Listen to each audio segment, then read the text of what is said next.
Hello everyone, welcome to PW Bangla foundation channel. তো class 9 তোদের life সায়েন্সের লাস্ট যে চ্যাপ্টারটা বাকি আছে সেটার আজকে সলিউশন এবং সেটার একটা পুরো রিভিশন পারপাসে কিন্তু আমরা ক্লাসটা নিয়ে এসেছি।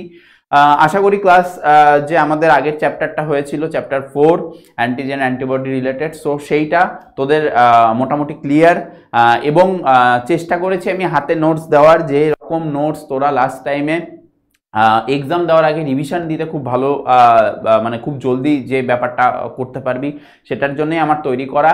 এবং সেম জিনিসটা তোরা আজকেও পেতে চলেছিস চ্যাপ্টার 5, সেটাও আমার হ্যান্ড রিটেন নোটস এবং একদম পয়েন্ট ওয়াইজ যেরকম যা আমাদের লাস্ট রিভিশনের জন্য কাজে লাগে সেরকমভাবেই তৈরি করা, বাট অবশ্যই কনসেপচুয়াল হতে চলেছে।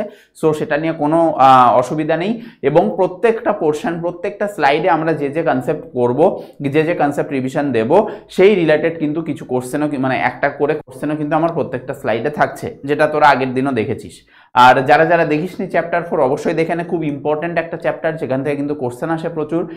সো এবং কনসেপচুয়াল, ঠিক আছে। অনেকের কিন্তু এই অ্যান্টিজেন অ্যান্টিবডি ধারণা যদি কনসেপ্ট ঠিকঠাক না থাকে, মুখস্থ করে গেলে কোশ্চেন একটু ঘুরিয়ে দিলে কিন্তু পারবে না। সো সেই জায়গাটার জন্য কিন্তু তাদের রেডি থাকতে হবে এবং সেইভাবেই আমার রেকর্ডিংটা করা। আর তোরা যারা ডিটেল ভিডিও বা এই চ্যাপ্টার রিলেটেড ডিটেল ভিডিও চাইছিস বা আগের দিনও ডিটেল ভিডিও, তারা জানিস ইয়াথার্ড ব্যাচে এবং আমাদের পিডব্লিউ বাংলা 9-10 চ্যানেলেও কিন্তু, সেখানেও কিন্তু তোরা পুরো প্লে লিস্টে গিয়ে পুরো ব্যাচটা কিন্তু ফ্রিতে এবং আরও ডিটেলসে পেয়ে যাবে। আমরা চেষ্টা করছি এটা রিলেটিভলি 1-1.5 ঘন্টার মধ্যে শেষ করার, যাতে কম সময়ে তোদের রিভিশনটা আরেকবার ঝালাই হয়ে যায়, নিজেদের মেমোরির মধ্যে পুরো ব্যাপারটা চলে আসে, ঠিক আছে। সো এইটা করব। আর এরপর আমার চ্যাপ্টার তো আর কিছু থাকছে না, লাইফ সায়েন্স শেষ হয়ে যাচ্ছে। তো চেষ্টা করব এরপর আমরা ম্যারাথন আনার। মাঝে পুজো আসছে, ভালো করে আগে পুজো কাটিয়ে নিবি। আর অবশ্যই রিভিশনটাও কিন্তু সাথে সাথে চলতে হবে এবং চেষ্টা করবি যে অন্তত পুজোর আগে এই যে কয়েকটা দিন আছে এগুলোকে ভালো করে ইউটিলাইজ করার, রিভিশনটা ভালো করে দিয়ে নেওয়ার, ঠিক আছে। সো সেটা করার পরে তারপর পুজো কাটা, তারপর কিন্তু আমরা এক্সামের জন্য একদম ফাইনাল তৈরি হব এবং সেটার আগে কিন্তু ম্যারাথন আসবে। সো সেখানেও কিন্তু তোরা কনসেপচুয়ালি কোশ্চেন অ্যানালিসিস সব কিছু কিন্তু তোরা পেয়ে যাবি লাস্ট টাইম একদম বুস্ট করার জন্য, ঠিক আছে। সো আজকে আমরা স্টার্ট করি। আমরা আমাদের 5th চ্যাপ্টার দেখতে পাচ্ছিস, পরিবেশ এবং তার সম্পদ। এবং এই চ্যাপ্টারের মধ্যে আজকে আমরা যা যা করতে চলেছি সেগুলো কি কি আমরা দেখে নিই। দেখ, প্রথমেই আমাদের মূল যে কনসেপ্টটা সেটার উপর ধ্যান দিতে হবে, যে কি বাস্তুবিদ্যার বিভিন্ন স্তর। তো তোরা দেখবি শুরুতে এই বিভিন্ন রকম স্তরের ধারণা দেওয়া আছে এবং সেই স্তরের মধ্যে কিন্তু অনেকটা ডিটেলস বইতে তোরা লেখা পাবি এবং সেই ব্যাপারগুলো কিন্তু খুব ইম্পর্টেন্ট। যার মধ্যে বিভিন্ন স্তরের মধ্যে প্রথম যে স্তরটা পড়ছে সেটা হচ্ছে একক স্তর, ইউনিট একদম লেয়ার, যেখানে কিনা আমাদের পরবর্তী স্তর পড়ছে পপুলেশন স্তর, ঠিক আছে। যেখানে আমরা দেখতে পাচ্ছিস কোন স্তরের মধ্যে কি কি জিনিস পড়তে চলেছি। একক স্তরের মধ্যে আমরা বিভিন্ন রকম পরিবেশের যে প্রভাবক, সেই প্রভাবকগুলোর নাম পড়ব, সেগুলো কিভাবে এফেক্ট করে সেগুলো জিনিস দেখব। পপুলেশন স্তরের মধ্যে আমরা এইটা খুব ইম্পর্টেন্ট, এস এবং জে লেখচিত্র, ঠিক আছে, সিগময়েড এবং এক্সপোনেনশিয়াল যে ব্যাপারগুলো হয়, সো সেই ব্যাপারটা দেখব আমরা। জন্মহার, মৃত্যুহার, পরিযান মানে আমাদের পপুলেশনের আকার বা পপুলেশন ঘনত্ব, সেইটাকে রেগুলেট করে আমাদের যে যে প্রভাবক, সেই প্রভাবকগুলোর নাম আমরা দেখব এবং সেগুলো কিন্তু খুবই কনসেপচুয়াল, সেগুলো আমাদের ভালো করে বুঝতে হবে। নেক্সট আমরা দেখব কমিউনিটি স্তর, ঠিক আছে, কমিউনিটি স্তর। এবং এগুলো কিন্তু এক একটা স্তর, মানে একক স্তর যেটা, সেটাকে সারাউন্ড করে থাকে আমাদের পপুলেশন স্তর, ঠিক আছে, সেটাকে সারাউন্ড করে থাকে আমাদের কমিউনিটি স্তর এবং তাকেও আমাদের সারাউন্ড করে থাকে আমাদের পরবর্তী যে স্তর সেটা হচ্ছে বাস্তুতান্ত্রিক স্তর। তো কমিউনিটি স্তরের মধ্যে আমরা বিভিন্ন রকম, তোরা ক্লাস 9-এ এই জায়গাটা কিন্তু খুব ইম্পর্টেন্ট, যেখানে তোরা পড়ে আসবি। পুষ্টির মধ্যেও কিছুটা পড়েছিস, আমরা এখানেও একবার দেখব পরজীবিতা, মিথজীবিতা, মৃতজীবিতা, এই যে আমাদের কনসেপ্ট এবং এখানে যে তাদের মধ্যে রিলেশন থাকে, এইগুলো প্রসেসের মধ্যে যারা ইনক্লুড থাকে যে সকল জীব, তাদের মধ্যে কিন্তু একটা ইন্টার রিলেশন থাকে। সেই রিলেশনগুলো পজিটিভ, নেগেটিভ, জিরো বিভিন্ন রকম কন্ডিশন হয়, সেগুলো কিন্তু আমরা একদম খুঁটিয়ে দেখব। আর বাস্তুতান্ত্রিক যেটা একদম লাস্ট যে স্তরটা, সে তার মধ্যে আমরা খাদ্য শৃঙ্খল দেখব, খাদ্য জালের সম্পর্কে জানবো এবং শক্তি প্রবাহর সম্পর্কেও কিন্তু আমরা জানবো। সো এগুলো কিন্তু, এইটা হচ্ছে আমাদের যদি একক স্তর হয়, এইটা যদি আমাদের একক স্তর হয়, তাহলে এইটা হচ্ছে আমাদের পপুলেশন স্তর, ঠিক আছে, এটা হচ্ছে আমাদের পপুলেশন স্তর। তারপরে ঠিক এইটা, মানে এই লেয়ারটা আমাদের হচ্ছে কমিউনিটি স্তর, অনেকগুলো একক মিলে আমাদের কি তৈরি হয়, পপুলেশন তৈরি হয়, অনেকগুলো পপুলেশন মিলে আমাদের কমিউনিটি তৈরি হয়, এবং অনেকগুলো কমিউনিটি মিলে আমাদের কি তৈরি হয়, বাস্তুতন্ত্র তৈরি হয়। ঠিক আছে, তো এই রকম ভাবে কিন্তু আমরা প্রত্যেকটা লেয়ার সম্পর্কে জানবো। আচ্ছা, তারপর আমাদের জানতে হবে প্রাকৃতিক সম্পদ আমাদের কি কি আছে, সেগুলো কিভাবে আমাদের হেল্প করে সেই সম্পর্কে জানবো, এবং তাদের স্থিতিশীল ব্যবহার থাকাটা কতটা প্রয়োজন। তারা যদি নিঃশেষ হয়ে যায় তাহলে কিন্তু আমরা খুব চাহিদার সম্মুখীন হব সব দিক থেকে, কারণ আমরা পুরো অনেক কিছু নির্ভরশীল কিন্তু আমরা প্রাকৃতিক সম্পদের ওপর, যেগুলো আমাদের পৃথিবীতে বিদ্যমান। ঠিক আছে, সো এই জিনিসগুলো দেখবো, এবং তোদের লাস্ট যেটা হচ্ছে আমাদের সাজেস্টিভ কিছু কোশ্চেন থাকবে এই চ্যাপ্টার রিলেটেড থার্ড সামেটিভের জন্য, অবশ্যই তোরা রেডি করে রাখবি। অনেকে আগের লেকচারে জিজ্ঞেস করেছি যে স্যার থার্ড সামেটিভের জন্য যে সাজেস্টিভ কোশ্চেন দিয়েছেন ওগুলোও একটু করিয়ে দিন। আরে বাবু, ওগুলো আমি আর কত করাবো, অলরেডি কনসেপ্টের মধ্যে ওগুলো নিয়েই কথাবার্তা বলছি। তোদের দরকার হচ্ছে তোরা ওই কোশ্চেনগুলোকে ভালো করে একটা খাতায় 2 মার্কস 3 মার্কসের যে কোশ্চেনগুলো দিচ্ছি সেগুলোকে ভালো করে লিখে রাখা, যাতে লাস্ট টাইমে ওই কোশ্চেনগুলোকে দেখে যেতে পারিস আর এই নোটসটাকে রিভিশন পারপাসে ইউজ করতে পারিস। ঠিক আছে, বোঝা গেছে? এইটার একদম আমাদের স্ট্র্যাটেজিক্যালি চলতে হবে, এখন হুড় করে কিছু সব পড়ে গেলে হবে না। ঠিক আছে, আমাদের যেমন তোদের এখনো আমি বলি, তোরা যখন 9 থেকে 10-এ উঠবি শুরু থেকে চেষ্টা করবি নিজের হাতে নোটস বানানো, একদম প্রথম দিন লেকচার থেকে শুরু করে একদম শুরুর যে চ্যাপ্টার থেকে, শুরুর যে টপিক থেকে চেষ্টা করবি। আবার নোটস মানে এমন না যে পুরো বই যা আছে সেটাই লিখে দাও, না, সব শেখাবো, কোনো রকম চাপ নিস না, কিন্তু হ্যাঁ অবশ্যই শুরু থেকে কিন্তু সিনসিয়ার হতে হবে। তোদের জন্য কিন্তু একটা খুব বড় খবর আসতে চলেছে, কারণ তোদের জন্য কিন্তু আমরা একদম শুরুতেই চেষ্টা করব জানুয়ারি থেকেই আমাদের ব্যাচ স্টার্ট করার, যেটা কিনা আগের বছর আমরা এপ্রিলে স্টার্ট করেছি, তার আগের বছর আরও পরে স্টার্ট করেছিলাম। তো চেষ্টা করছি আমাদের এই যে আমাদের স্টেট বোর্ড সেই অনুযায়ী যেভাবে যা রিকোয়ারমেন্ট সেইভাবে সেটাকে ফুলফিল করার। ঠিক আছে, সো প্রথম থেকেই কিন্তু আমাদের সিরিয়াস হতে হবে। সো এখানে আমরা বিভিন্ন রকম স্তরের ব্যাপার দেখেছি, সেই স্তরগুলো নিয়ে আমরা আজকে আলোচনা করব। ঠিক আছে, আচ্ছা এটা মুছে দিচ্ছি, হ্যাঁ এটা দেখতে খুব বাজে লাগছে কারণ এইটা এই লেখার মধ্যে চলে গেছে। চলো, বোঝা গেছে, এইটুকুই অনেক। আচ্ছা চলো, এইবার হচ্ছে আমাদের মেইন যে জায়গাটা দেখতে হবে সেটা হচ্ছে এই কনসেপ্টগুলো আমাদের খেয়াল করতে হবে, খেয়াল রাখতে হবে, এবং প্রত্যেকটা জিনিস দেখ আমার হাতে লেখা নোটস, এবং যেটুকু যা যেখানে দরকার সেটুকু সেখানেই বলা হয়েছে, তার এক্সট্রা কিচ্ছু বলা নেই, এবং রিভিশনের জন্য যেটুকু দরকার সেটুকুই বলা হয়েছে। তো দেখ শুরুতেই কি বলেছে, আমাদের বাস্তুবিদ্যা যেটা আমাদের ইকোলজি, এই ইকোলজি যে ওয়ার্ডটা, এইটা প্রথম কে আবিষ্কার করলো, প্রথম কে আনলো, এবং ইকোলজি ওয়ার্ডটা এসছে কোথা থেকে, এই দুটো জিনিস জানা খুব দরকার, যেখান থেকে প্রত্যেকবার এমসিকিউ বা শূন্যস্থানে কিন্তু এই কোশ্চেনগুলো জিজ্ঞেস করে। ঠিক আছে, সো প্রথম একদম বেসিক যে জিনিসটা সেটা আমাদের জানতে হবে, সেটা শুরুটা হচ্ছে আমাদের শব্দের প্রবর্তককে, এইটা খুব ইম্পর্টেন্ট। প্রথমে আমাদের শব্দের প্রবর্তক সম্পর্কে জানতে হবে, কে ছিলেন, ঠিক আছে, আর শব্দের উৎস সম্পর্কে জানতে হবে, এই দুটো জিনিস আমাদের জানতেই হবে।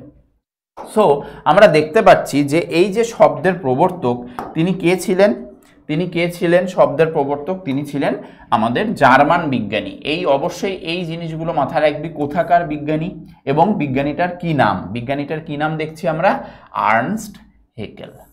ঠিক আছে, আর্নস্ট হেকেল, যেটা বাংলাতেও তোরা লিখতে পারিস আর্নস্ট হেকেল, এবং অবশ্যই সালটা মাথায় রাখতে হবে 1866 সাল। 1866 সালে বিজ্ঞানী, কোথাকার বিজ্ঞানী, জার্মান বিজ্ঞানী, কে নাম কি, আর্নস্ট হেকেল, তিনি কিন্তু প্রথম এই ইকোলজি শব্দটার সূত্রপাত করেন। ঠিক আছে, বোঝা গেছে?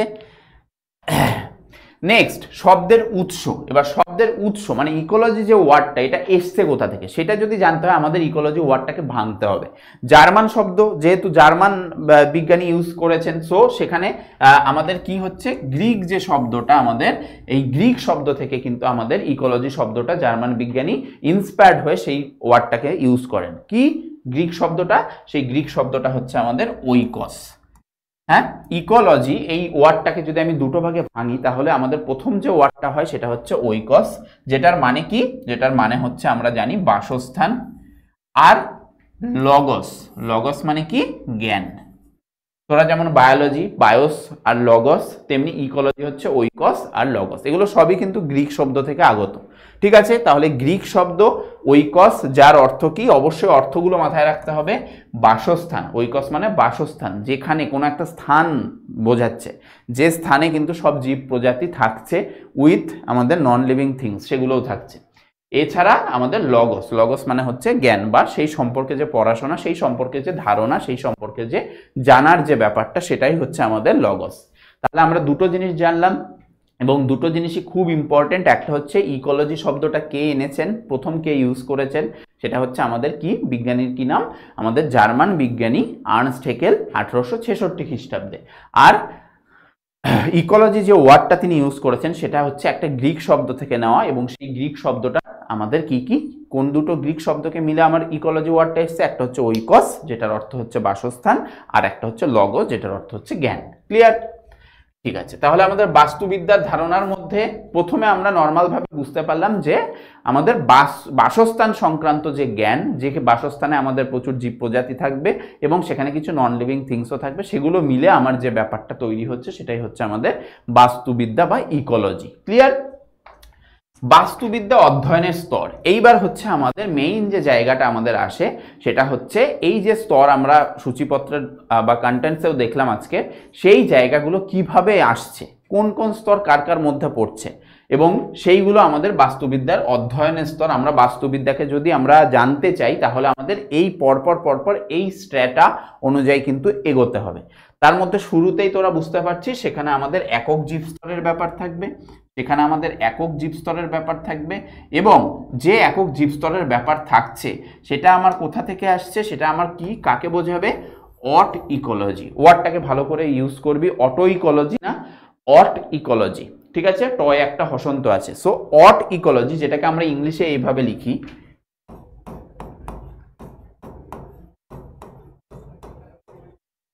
অট ইকোলজি। ঠিক আছে, তাহলে অট ইকোলজি যেটা আমাদের মেইনলি কি বোঝায়, যে একক জীব স্তর, একদম ইউনিট লেভেলে, মানে প্রত্যেকটা প্রাণী, প্রত্যেকটা জীব, এক একটা স্পিসিস, এক একটা জীব সম্পর্কে বোঝাবে।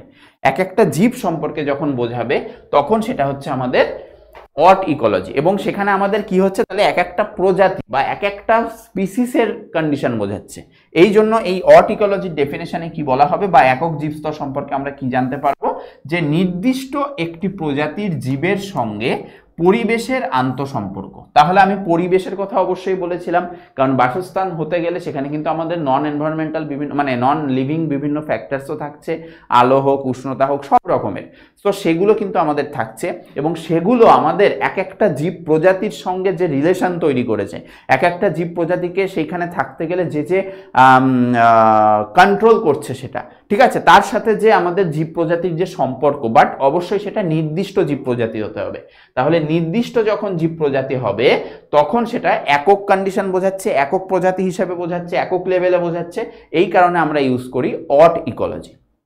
তাহলে আমরা বুঝলাম অট ইকোলজি একক প্রজাতি, এবং সেখানে আমাদের নির্দিষ্ট একটা প্রজাতির সঙ্গে আমাদের পরিবেশের যে বিভিন্ন ফ্যাক্টরস, তার যে আন্তঃসম্পর্ক, সেই সম্পর্ককে আমরা অট ইকোলজি বা একক জীবস্তর বলবো।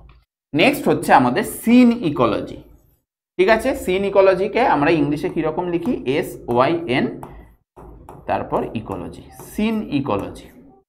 ঠিক আছে, তাহলে অট ইকোলজি আর সিন ইকোলজি। এবার এই যে সিন ইকোলজি, এর মধ্যে অনেকগুলো স্তর আছে।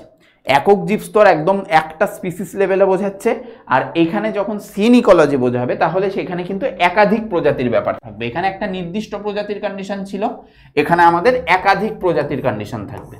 একাধিক প্রজাতির সঙ্গে আমাদের পরিবেশের যে আন্তঃসম্পর্ক, সেই ব্যাপারটাকে বোঝাবে। দেখতে পাচ্ছিস, পরিবেশের আন্তঃসম্পর্ককে বোঝাবে, বাট একাধিক জীবস্তর।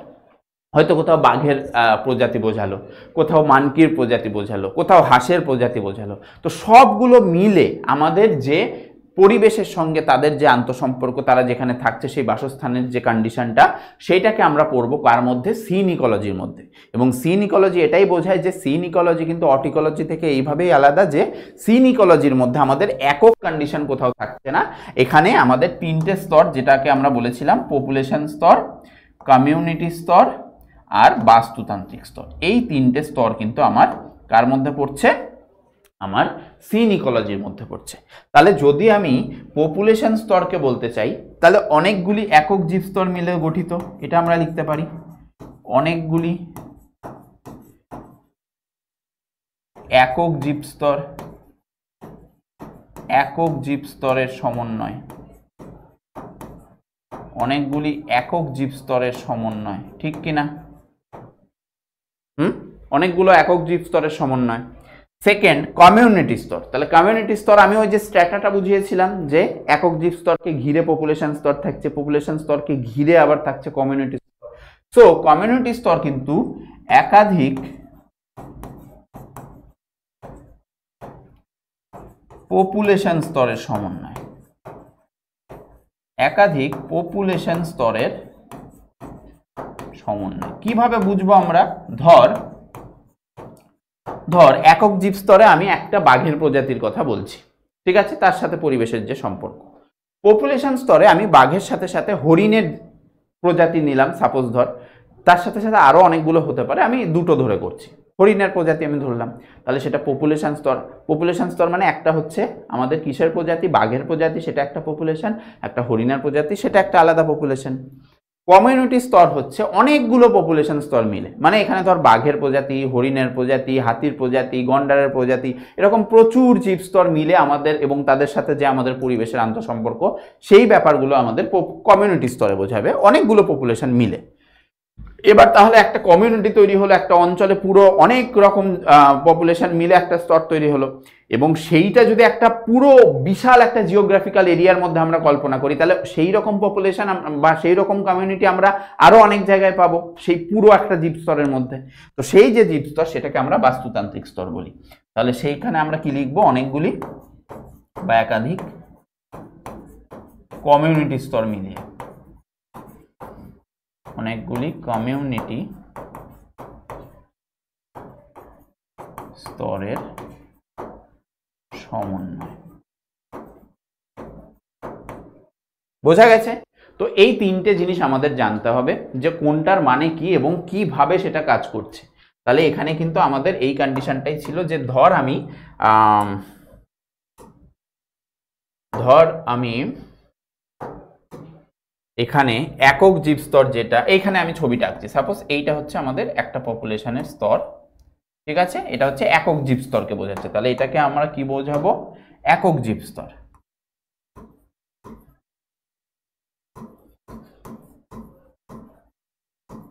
ঠিক আছে, আর এটা বুঝতেই পারলি পপুলেশন স্তর, কমিউনিটি স্তর, বাস্তুতান্ত্রিক স্তর, এখানে একাধিক প্রজাতি নিয়ে কন্ডিশন হচ্ছে, এই কারণে কিন্তু এটা সিন ইকোলজির মধ্যে পড়ছে। তাহলে এটা একক জীব স্তর।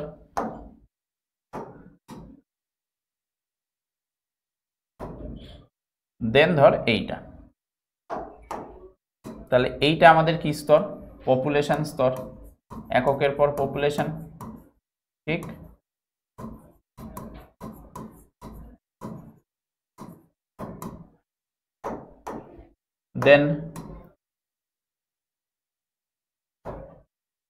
দেন আমাদের ধর এই ব্লু কালারটা, ব্লু কালারের যে স্তরটা, এটাকে আমরা কি বলছি?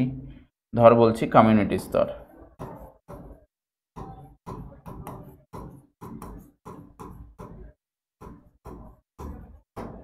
ঠিক, আর লাস্ট যেটা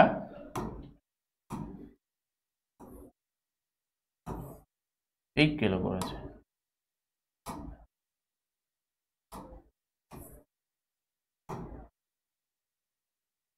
একটু কমানো যেতে পারে।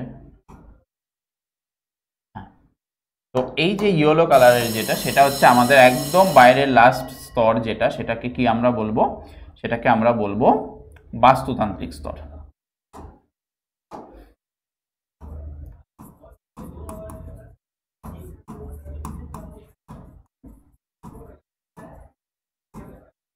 ক্লিয়ার? তাহলে এই যে তিনটে স্তর, সেই ব্যাপারটাই কিন্তু আমরা এখানে থিওরিটিক্যালি বুঝে লিখলাম। ক্লিয়ার? তাহলে প্রত্যেকটা কালার দিয়ে আমরা আলাদা আলাদা স্তর বুঝিয়েছি এবং সেই অনুযায়ী কিন্তু আমরা দেখে নিয়েছি। তাহলে এই যে জায়গাটা পড়লাম আমরা, সেই জায়গা রিলেটেড আমার এখানে কোশ্চেন আছে। এই কোশ্চেনটা আমরা জলদি করে ফেলি। কি বলা হয়েছে দেখ তো ঠিক করে। বলেছে যে নিচের কোনটি অট ইকোলজির বৈশিষ্ট্য? তাহলে অট ইকোলজি মানে আমাদের কি বুঝিয়েছে? একক জীব স্তর বুঝিয়েছে। অট ইকোলজি মানে আমাদের কি বুঝিয়েছে?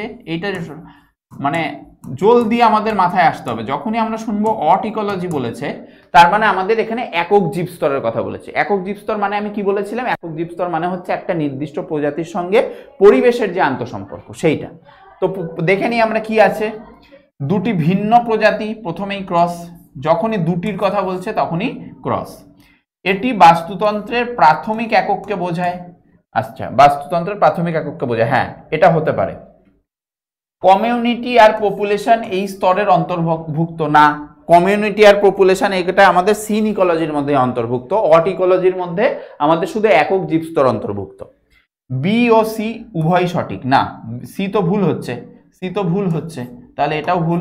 তাহলে আমাদের option B is the correct answer. এটি বাস্তুতন্ত্রের প্রাথমিক একককে বোঝায়। তো প্রাথমিক একক মানে আমার এখানে একক জীবস্তর, ঠিক আছে, একক জীবস্তর মানে আমার এটা অট ইকোলজি মানে আমার এটা কি বোঝাচ্ছে, তাহলে প্রাথমিক একক। আমরা এখান থেকে আরেকটা ওয়ার্ড জানতে পারলাম, এটা মানে আমার কি বোঝাচ্ছে, প্রাথমিক একক বোঝাচ্ছে। ক্লিয়ার বাবু, বোঝা গেছে আশা করি। তাহলে আমাদের ফার্স্ট স্লাইড কিন্তু ক্লিয়ার, কনসেপ্ট যেটুকু যা ছিল আমরা একদম গুলে খেয়ে ফেলেছি এবং সেই রিলেটেড একটা কোশ্চেনও সলভ করলাম। আশা করি তোদের কনফিডেন্স বুস্ট আপ হয়েছে। চল আমরা নেক্সট স্লাইডে চলে যাই। নেক্সট স্লাইডে আমরা কি দেখতে পাবো, এই যে একক জীবস্তরের কথা বলা হচ্ছে, যেখানে একটা নির্দিষ্ট স্পিসিসের সাথে আমাদের যে পরিবেশের বিভিন্ন কন্ডিশনের যে সম্পর্ক বা তার যে প্রভাব, তো এখানে মেইনলি আমরা প্রভাবক সম্পর্কে পড়বো, যে বিভিন্ন প্রভাবক, আলো হোক, উষ্ণতা হোক, তারপর আর্দ্রতা হোক, সেগুলো আমাদের কিভাবে জীবগোষ্ঠীর মধ্যে, বিশেষ করে একটা নির্দিষ্ট প্রজাতির জীবগোষ্ঠীর মধ্যে প্রভাব বিস্তার করছে, সেই ব্যাপারটা আমরা এই স্লাইডে আলোচনা করব। তো দেখ কি বলেছে, প্রথমেই বলেছে আলোর প্রভাব। তাহলে আলো কি ইফেক্ট ফেলে, তো আলো যে ইফেক্ট ফেলে সেটা আমাদের উদ্ভিদের ওপর কি ইফেক্ট ফেলে, আমরা প্রত্যেকটাতেই কিন্তু উদ্ভিদ প্রাণীর ক্ষেত্রে দেখব। এখানে উদ্ভিদ প্রজাতি যদি থাকে, সেই উদ্ভিদ প্রজাতি, সেই একটা নির্দিষ্ট উদ্ভিদ প্রজাতির ওপর কি প্রভাব ফেলছে এই আলো, উষ্ণতা আর আর্দ্রতা। সেম ভাবে আমরা প্রাণী একটা নির্দিষ্ট প্রজাতি, সেই প্রজাতির ওপর এই ইফেক্টারগুলো কি ইফেক্ট ফেলছে সেগুলো আমরা দেখব। তো প্রথমে যদি উদ্ভিদ প্রজাতি হয়, তার উপর আমাদের আলোর কি প্রভাব। তো আমরা নর্মালি কিন্তু জানি যে আলো ছাড়া কিন্তু আমাদের এই যে ফটোসিনথেসিস প্রসেস, সালোক সংশ্লেষ প্রসেস, সেগুলো কিন্তু কিছুই হবে না, তাই না। আলোটা, সূর্যালোক কিন্তু সেটার একটা ইম্পর্ট্যান্ট এলিমেন্ট বলা যেতে পারে, সো সেটা কিন্তু লাগবেই। এছাড়া আমরা এখানে মেইনলি কি করব, বিভিন্ন প্রকার উদ্ভিদ এবং প্রাণী প্রজাতি আলো এবং উষ্ণতার প্রভাবে বিভিন্ন রকম নামে পরিচিত, সেই জিনিসগুলো আমরা জানবো, যেখান থেকে কোশ্চেন আসে। তো কি বলেছে, প্রথম যে কন্ডিশনটার নাম বলেছে সেটা কি বলেছে, প্রথম ব্যাপারটার নাম বলেছে এখানে যে হেলিওফাইট। প্রথমে কি বলেছে, হেলিওফাইট। তাহলে হেলিওফাইট মানে কি বোঝাচ্ছে, হেলিওফাইট হচ্ছে সেই ধরনের, এখানে উদ্ভিদ নিয়ে আমরা কথা বলছি, সো সেই ধরনের উদ্ভিদ হেলিওফাইট যারা কিনা উজ্জ্বল আলোকে জন্মায়, মানে তীব্র উজ্জ্বল আলো লাগবে তাহলে সেই জায়গায় কিন্তু তারা জন্মায়। তো সেই ধরনের উদ্ভিদকে আমরা কি নাম দিয়েছি, হেলিওফাইট। কারণ হেলিও কথাটার মানে হচ্ছে আমরা সূর্য, তোরা পরবর্তীতে যখন ক্লাস 10-এ উঠবি তখন সেখানে হেলিওট্রপিজম বলে একটা চলনের কথা হয়, যেখানে আমরা সূর্যমুখী ফুলের কথা বলি, ঠিক আছে, এটাও তোরা জানতে পারবি। সো সেই হেলিও ওয়ার্ডটা মানে হচ্ছে আমাদের সূর্য, সূর্যকে অনুসরণ করে বা সূর্যের আলোর কন্ডিশন। তো সেই ব্যাপারটা আমাদের উজ্জ্বল আলোকে জন্মায়, ঠিক আছে। তো সে যে উদ্ভিদ আমাদের উজ্জ্বল আলোকে জন্মায় তাকে আমরা কি বলবো, হেলিওফাইট উদ্ভিদ। তাহলে উজ্জ্বল আলো এইটা খুব দরকার এই ধরনের উদ্ভিদের ক্ষেত্রে, এবং তার এক্সাম্পল হিসেবে আমি কি বললাম তখন, সূর্যমুখী ফুল। ক্লিয়ার। সেম ভাবে আমরা আরো একটা ওয়ার্ড দেখি, সেটা হচ্ছে সিওফাইট। তাহলে প্রথমে আমরা কি বললাম, হেলিওফাইট, দেন আমরা দেখছি সিওফাইট। তো সিওফাইট জিনিসটা কি, সিওফাইট হচ্ছে আমাদের ছায়াচ্ছন্ন স্থানে জন্মায়, মানে উজ্জ্বল আলোকে যাদের গ্রোথ বা যাদের ডেভেলপমেন্ট বা যে উদ্ভিদের বেড়ে ওঠা সেটা ক্ষতিগ্রস্ত হয়, উজ্জ্বল আলো দরকার নেই সেই সব উদ্ভিদের ক্ষেত্রে, তাদের ক্ষেত্রে কম আলোর দরকার, কম আলোতে বা ছায়াযুক্ত স্থানে কিন্তু তারা জলদি গ্রো করে বা খুব ভালো গ্রো করতে পারে। তো সেই ধরনের উদ্ভিদ যারা ছায়াচ্ছন্ন স্থানে থাকে তাদের নাম আমরা কি বলবো, সিওফাইট, ঠিক আছে, ছায়া সিও, ছায়া সিও। তো একটা এর ব্যাপার আছে, এই হিসাবে মাথায় রাখতে পারিস। এবং সেই ধরনের উদ্ভিদের নাম হচ্ছে কচু, ঠিক আছে। তাহলে কচু যে ধরনের উদ্ভিদ, কচু যে গাছপালা, সেগুলো কিন্তু আমাদের ছায়াযুক্ত পরিবেশে, যেখানে আলো বা আলোর যে প্রভাব সেটা রিলেটিভলি কম, সেই জায়গাটা কিন্তু ভালো গ্রো করে। আচ্ছা, এবার আমরা চলে আসি আমাদের প্রাণীদের ক্ষেত্রে এই আলোর প্রভাব কি হচ্ছে, আলো প্রাণীদের ক্ষেত্রে কি প্রভাব ফেলছে। তো তোরা এইটা জানিসই যে আমাদের এই যে ভারতবর্ষে আমাদের বেশিরভাগই কিন্তু আমার বডির মতো কালার এই ধরনের কালার কিন্তু বেশি লোকজনদের দেখা যায় বেশিরভাগ ক্ষেত্রে। তো এই যে আমাদের গায়ের যে একদম সাদা বর্ণ না, মানে একটা হালকা কালচে ব্যাপার আছে বা শ্যামলা যেটাকে আমরা বাংলায় বলি, সেই ধরনের ব্যাপার আছে যেগুলো বিদেশে আরো হয় না, একদমই বিদেশের সব ওখানের কিন্তু একদম সাদা শ্বেত মানে কালারের। সো তাদের ক্ষেত্রে কিন্তু সূর্যে বেরোন মানে বেশি গরমে বা রোদে বেরোনো, আমরা এখানের কিন্তু এই গরমও সহ্য করে নিচ্ছি, কি লেভেলের গরম পড়েছে তোরা জানিস। তো সেই গরমও কিন্তু আমরা সহ্য করে নিচ্ছি, কেন? কারণ হচ্ছে এই কন্ডিশনের জন্য একটা রঞ্জক সিনথেসিস হয় বা সংশ্লেষণ হয়, সেইটার কারণে কিন্তু আমাদের এই ব্যাপারটা হচ্ছে। সেখানে আমরা কি দেখছি যে মেলানিন নামক এক প্রকার রঞ্জকের প্রভাব, মেলানিন রঞ্জকের প্রভাব, ঠিক আছে। সো এই যে মেলানিন রঞ্জক, যেটা একটু কালচে বর্ণের ব্যাপার তৈরি করে আমাদের বডিতে, যেটা আমাদের সূর্যের আলো থেকে ভিটামিন ডি সিনথেসিসেও সাহায্য করে, যাই হোক। এবং এছাড়াও আমাদের সূর্যের এই যে অতি পরিমাণে তাপ বা সেই কন্ডিশন থেকেও আমাদের মুক্তি পেতে সাহায্য করে। এবং এটা জেনারেলি কিন্তু এই সূর্যের আলোর কন্ডিশনের জন্যই কিন্তু আমরা বেশি, যেখানে আমাদের পৃথিবীতে যে জায়গায় আমাদের এই সূর্যের আলোর বা এই যে পুরো এই এত পরিমাণ টেম্পারেচারের ব্যাপারটা সেটা বেশি পরিমাণে পড়ছে, সেই জায়গার লোকজনদের মধ্যে কিন্তু মেলানিন সঞ্চয়ের ব্যাপারটা বেশি পরিমাণে হয়। সো আমাদের প্রাণীদের ওপর কিন্তু প্রভাব আলো এইভাবেই ফেলছে যে মেলানিন রঞ্জক সিনথেসিস করছে, ঠিক আছে। এটা আমাদের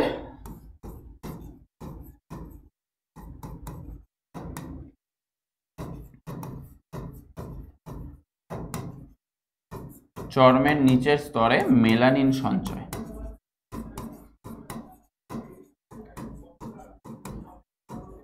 মেলানিন সঞ্চয়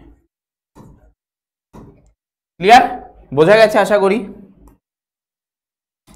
চলো এবার আমরা উষ্ণতা, প্রথমে আর্দ্রতা সম্পর্কে জেনে নিই, ঠিক আছে। প্রথমে আর্দ্রতা সম্পর্কে জেনে নিই যে আর্দ্রতা কিভাবে আমাদের কিসের ওপর প্রভাব বিস্তার করছে, আমাদের উদ্ভিদ এবং প্রাণীর ওপর আলাদাভাবে কি প্রভাব বিস্তার করছে।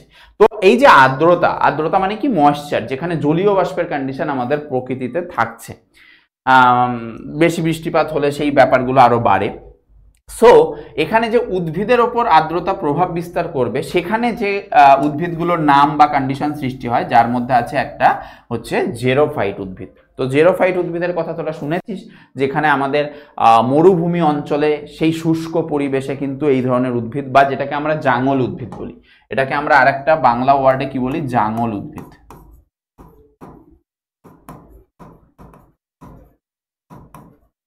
ঊষর পরিবেশে, হ্যাঁ, শুষ্ক বা ঊষর বা উষ্ণ, ঠিক আছে। এখানে আরেকটা ওয়ার্ডও দিতে পারিস, ঊষর পরিবেশে জন্মায়, হ্যাঁ। সো সেই ধরনের পরিবেশে যারা জন্মায় সেই ধরনের উদ্ভিদকে আমরা জেরোফাইটিক উদ্ভিদ বা জাঙল উদ্ভিদ বলে থাকি। এবং এটার এক্সাম্পল হচ্ছে ফণিমনসা বা ক্যাকটাস, ঠিক আছে, ফণিমনসা বা ক্যাকটাস জাতীয় উদ্ভিদ।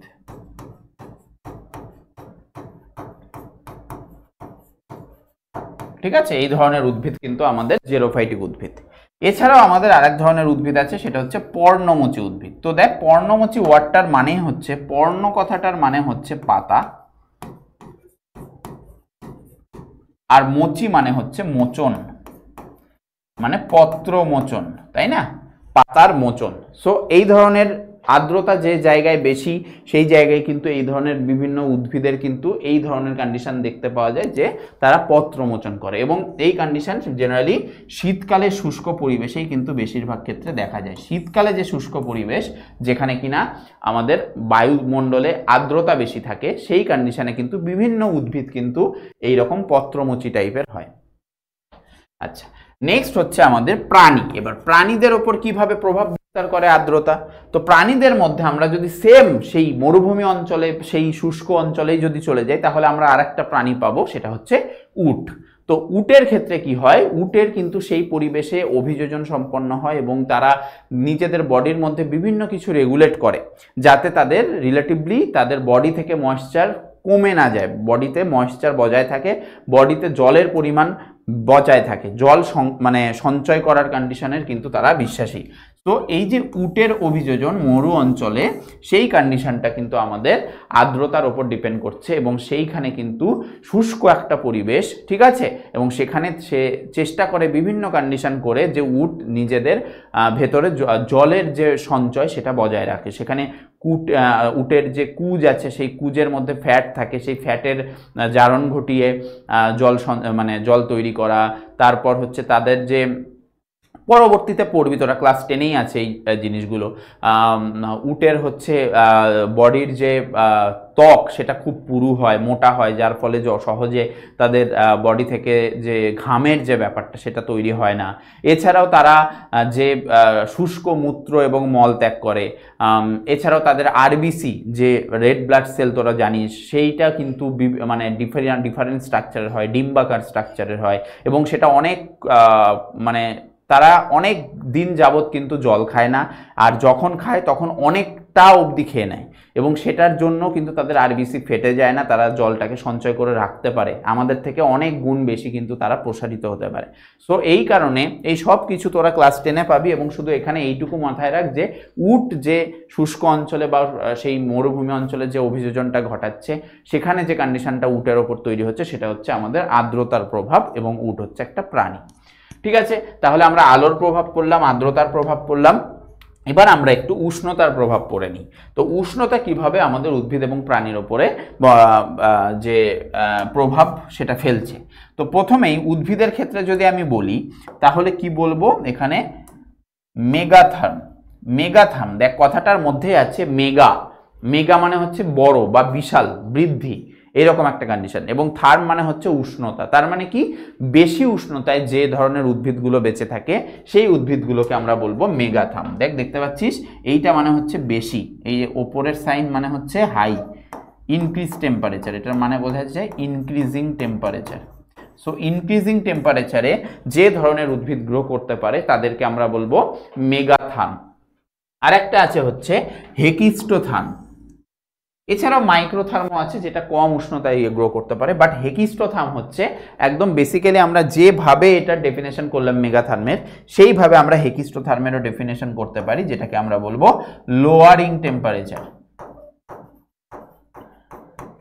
তো কম তাপমাত্রায় যে ধরনের উদ্ভিদ জন্মায় বা কম তাপমাত্রায় তারা ভালো গ্রো করতে পারে, সেই কন্ডিশনকে আমরা বলবো কি হেকিস্টোথার্ম। কম তাপমাত্রাতে গ্রো করবে, বেশি উষ্ণতা হলে কিন্তু তাদের গ্রো আটকে যাবে, বন্ধ হয়ে যাবে। ঠিক আছে, সো এইটা হচ্ছে উদ্ভিদের মধ্যে কন্ডিশন মেগাথার্ম আর হেকিস্টোথার্ম। ঠিক আছে, তাহলে মেগাথার্ম বেশি, মেগা মানে বেশি, ঠিক আছে, এই যে মেগা ওয়ার্ডটা, মেগা মানে হচ্ছে বেশি, তার মানে বেশি উষ্ণতায় যে উদ্ভিদ গ্রো করবে, আর হেকিস্টোথার্ম মানে কম উষ্ণতায়। নেক্সট হচ্ছে আমাদের প্রাণীদের ক্ষেত্রে। প্রাণীদের ক্ষেত্রে বলছে হাইবারনেশন বা শীত ঘুম, খুব ইম্পর্টেন্ট দুটো টার্ম। হাইবারনেশনকে আমরা বলি শীত ঘুম, মানে কি শীতের সময়, ঠান্ডার সময় যখন উষ্ণতা কম, সেই সময় ব্যাঙ, যেটা এটার এক্সাম্পল হতে চলেছে, ঠিক আছে, তারা কি করে মাটির গর্তে ঢুকে অনেক দিন অবধি, যতক্ষণ না শীত চলে যায় ততক্ষণ অবধি কিন্তু গর্তের মধ্যে থাকে। ঠিক আছে, এবং তার আগে তাদের খাদ্য সঞ্চয় বা সেই জায়গায় থেকে যে খাদ্য তারা সংগ্রহ করতে পারে সেই রকম কন্ডিশনে থাকে। সো অনেক দিন ধরে কিন্তু এই শীত ঘুমটা দেয়, যেটাকে আমরা ইংলিশে বলি হাইবারনেশন। ঠিক আছে, তাহলে হাইবারনেশন বা শীত ঘুম তারা কাদের মধ্যে দেখা যায়, ব্যাঙদের ক্ষেত্রে, যেখানে উষ্ণতা কম, মানে যখন ঠান্ডা কন্ডিশন, যেখানে উষ্ণতার প্রভাব মানে উষ্ণতা কম হচ্ছে যে সময়, সেই সময় প্রাণীরা, বিশেষ করে ব্যাঙরা কি করে, এই হাইবারনেশন বা শীত ঘুমে চলে যায়। ঠিক আছে, আমরাও দেখি যে ঠান্ডার সময় আমরা যত পারা যায় বাড়িতে থাকার চেষ্টা করি লেপটেপ মুড়ি দিয়ে, বা বাইরেও যখন বেরোই একদম প্রচুর কম্বল, জ্যাকেট এইসব জুড়িয়ে একদম বাইরে বেরোই। সো সেই একটা কন্ডিশন কিন্তু ব্যাঙদের মধ্যে দেখা যায়, যারা কিনা মাটির গর্তে, যেখানে একটু উষ্ণতা রিলেটিভলি বেশি, সেই জায়গায় গিয়ে কিন্তু তারা থাকে, এবং সেটাকে আমরা বলবো শীত ঘুম বা হাইবারনেশন। নেক্সট হচ্ছে এস্টিভেশন। এস্টিভেশন বা এটাকে আমরা গ্রীষ্ম ঘুম। ঠিক আছে, গ্রীষ্ম ঘুম মানে বুঝতে পারছিস বেশি উষ্ণতার সময়, একদম খুব বেশি উষ্ণতা, তখন বাইরে থাকা মানে পসিবলই না, খুব বাজে অবস্থা। যেমন এখন কন্ডিশন হচ্ছে যে খুব দরকার না পড়লে কিন্তু আমরা বেরোচ্ছি না, বহুত গরম পড়ছে। মাঝে তো এর আগে তো এই বছর যা গরম পড়েছে, শুরুর দিকে তো লুও বইছিল, ঠিক আছে। সো সেই ধরনের কন্ডিশনে, যেটাকে আমরা গ্রীষ্ম ঘুম বলি, সেই কন্ডিশন দেখা যায় আমাদের কাদের ক্ষেত্রে? কুমিরের ক্ষেত্রে। তো কুমির কিন্তু বেশি গরমের সময় কি করে, সে জলে থাকে মেইনলি, এবং রিলেটিভলি যাতে তাদের বডিটা ঠান্ডা থাকে, বডি টেম্পারেচার রেগুলেট থাকে। সো বেশি গরমের সময় তারা কিন্তু গ্রীষ্ম ঘুমে চলে যায়, যেটাকে আমরা ইংলিশে বলছি এস্টিভেশন বা এস্টিভেশন। সো এই কন্ডিশনগুলো দেখলাম, যেখানে আমরা আলো, আর্দ্রতা আর উষ্ণতার প্রভাব দেখতে পেলাম কাদের ওপর? উদ্ভিদ এবং প্রাণীদের ওপর, এবং সেখানে আমরা বিভিন্ন টার্ম সম্পর্কে জানতে পারলাম, ঠিক আছে। সো সেই রিলেটেড একটা কোশ্চেন দেখ এখানে আছে, কি বলছে? যে কম আলোকে, কি বলেছে? কম আলোক পরিবেশে, যেখানে আলো কম, তাহলে সেই ধরনের পরিবেশে বৃদ্ধিপ্রাপ্ত উদ্ভিদদের কি বলা হয়? যেখানে আমাদের কি হচ্ছে? আলো কম হচ্ছে, সেই জায়গায় যে উদ্ভিদগুলো গ্রো করবে তাদেরকে আমরা কি ধরনের উদ্ভিদ বলি? জেরোফাইট উদ্ভিদ বলি, হেলিওফাইট উদ্ভিদ বলি, মেসোফাইট উদ্ভিদ বলি, না সিওফাইট উদ্ভিদ বলি? কোনটা বলতাম? জেরোফাইট তো এখানে আমাদের টেম্পারেচারের কন্ডিশন, এটা তো হবেই না। হেলিওফাইট হচ্ছে বেশি উষ্ণতা, বেশি আলো, হ্যাঁ, কিন্তু এখানে বলেছে কম আলো।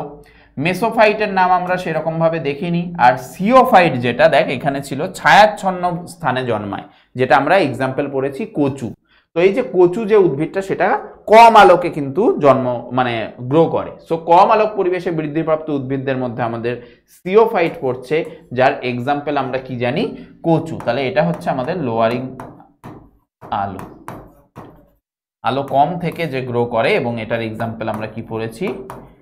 কচু। ক্লিয়ার? তাহলে option D is the correct answer. চলো নেক্সট স্লাইডে চলে যাই আমরা।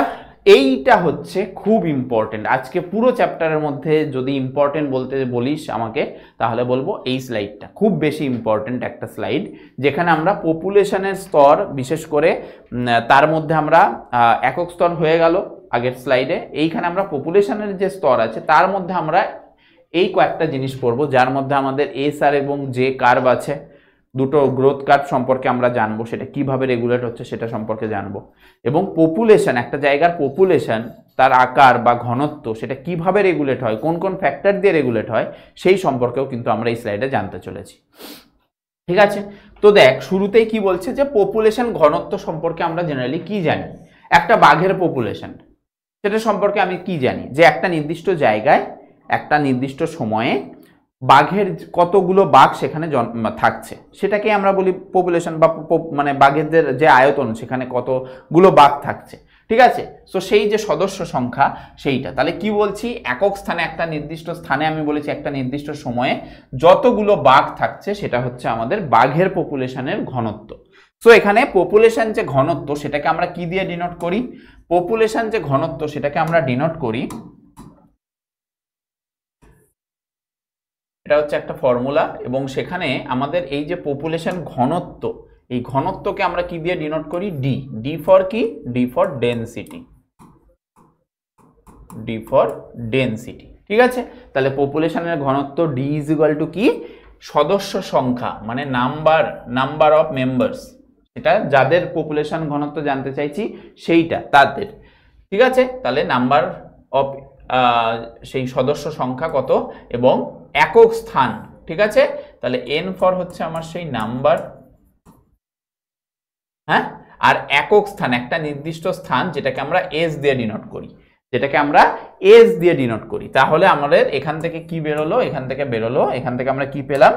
যে ঘনত্ব D is equal to N by S, এইটা পেলাম,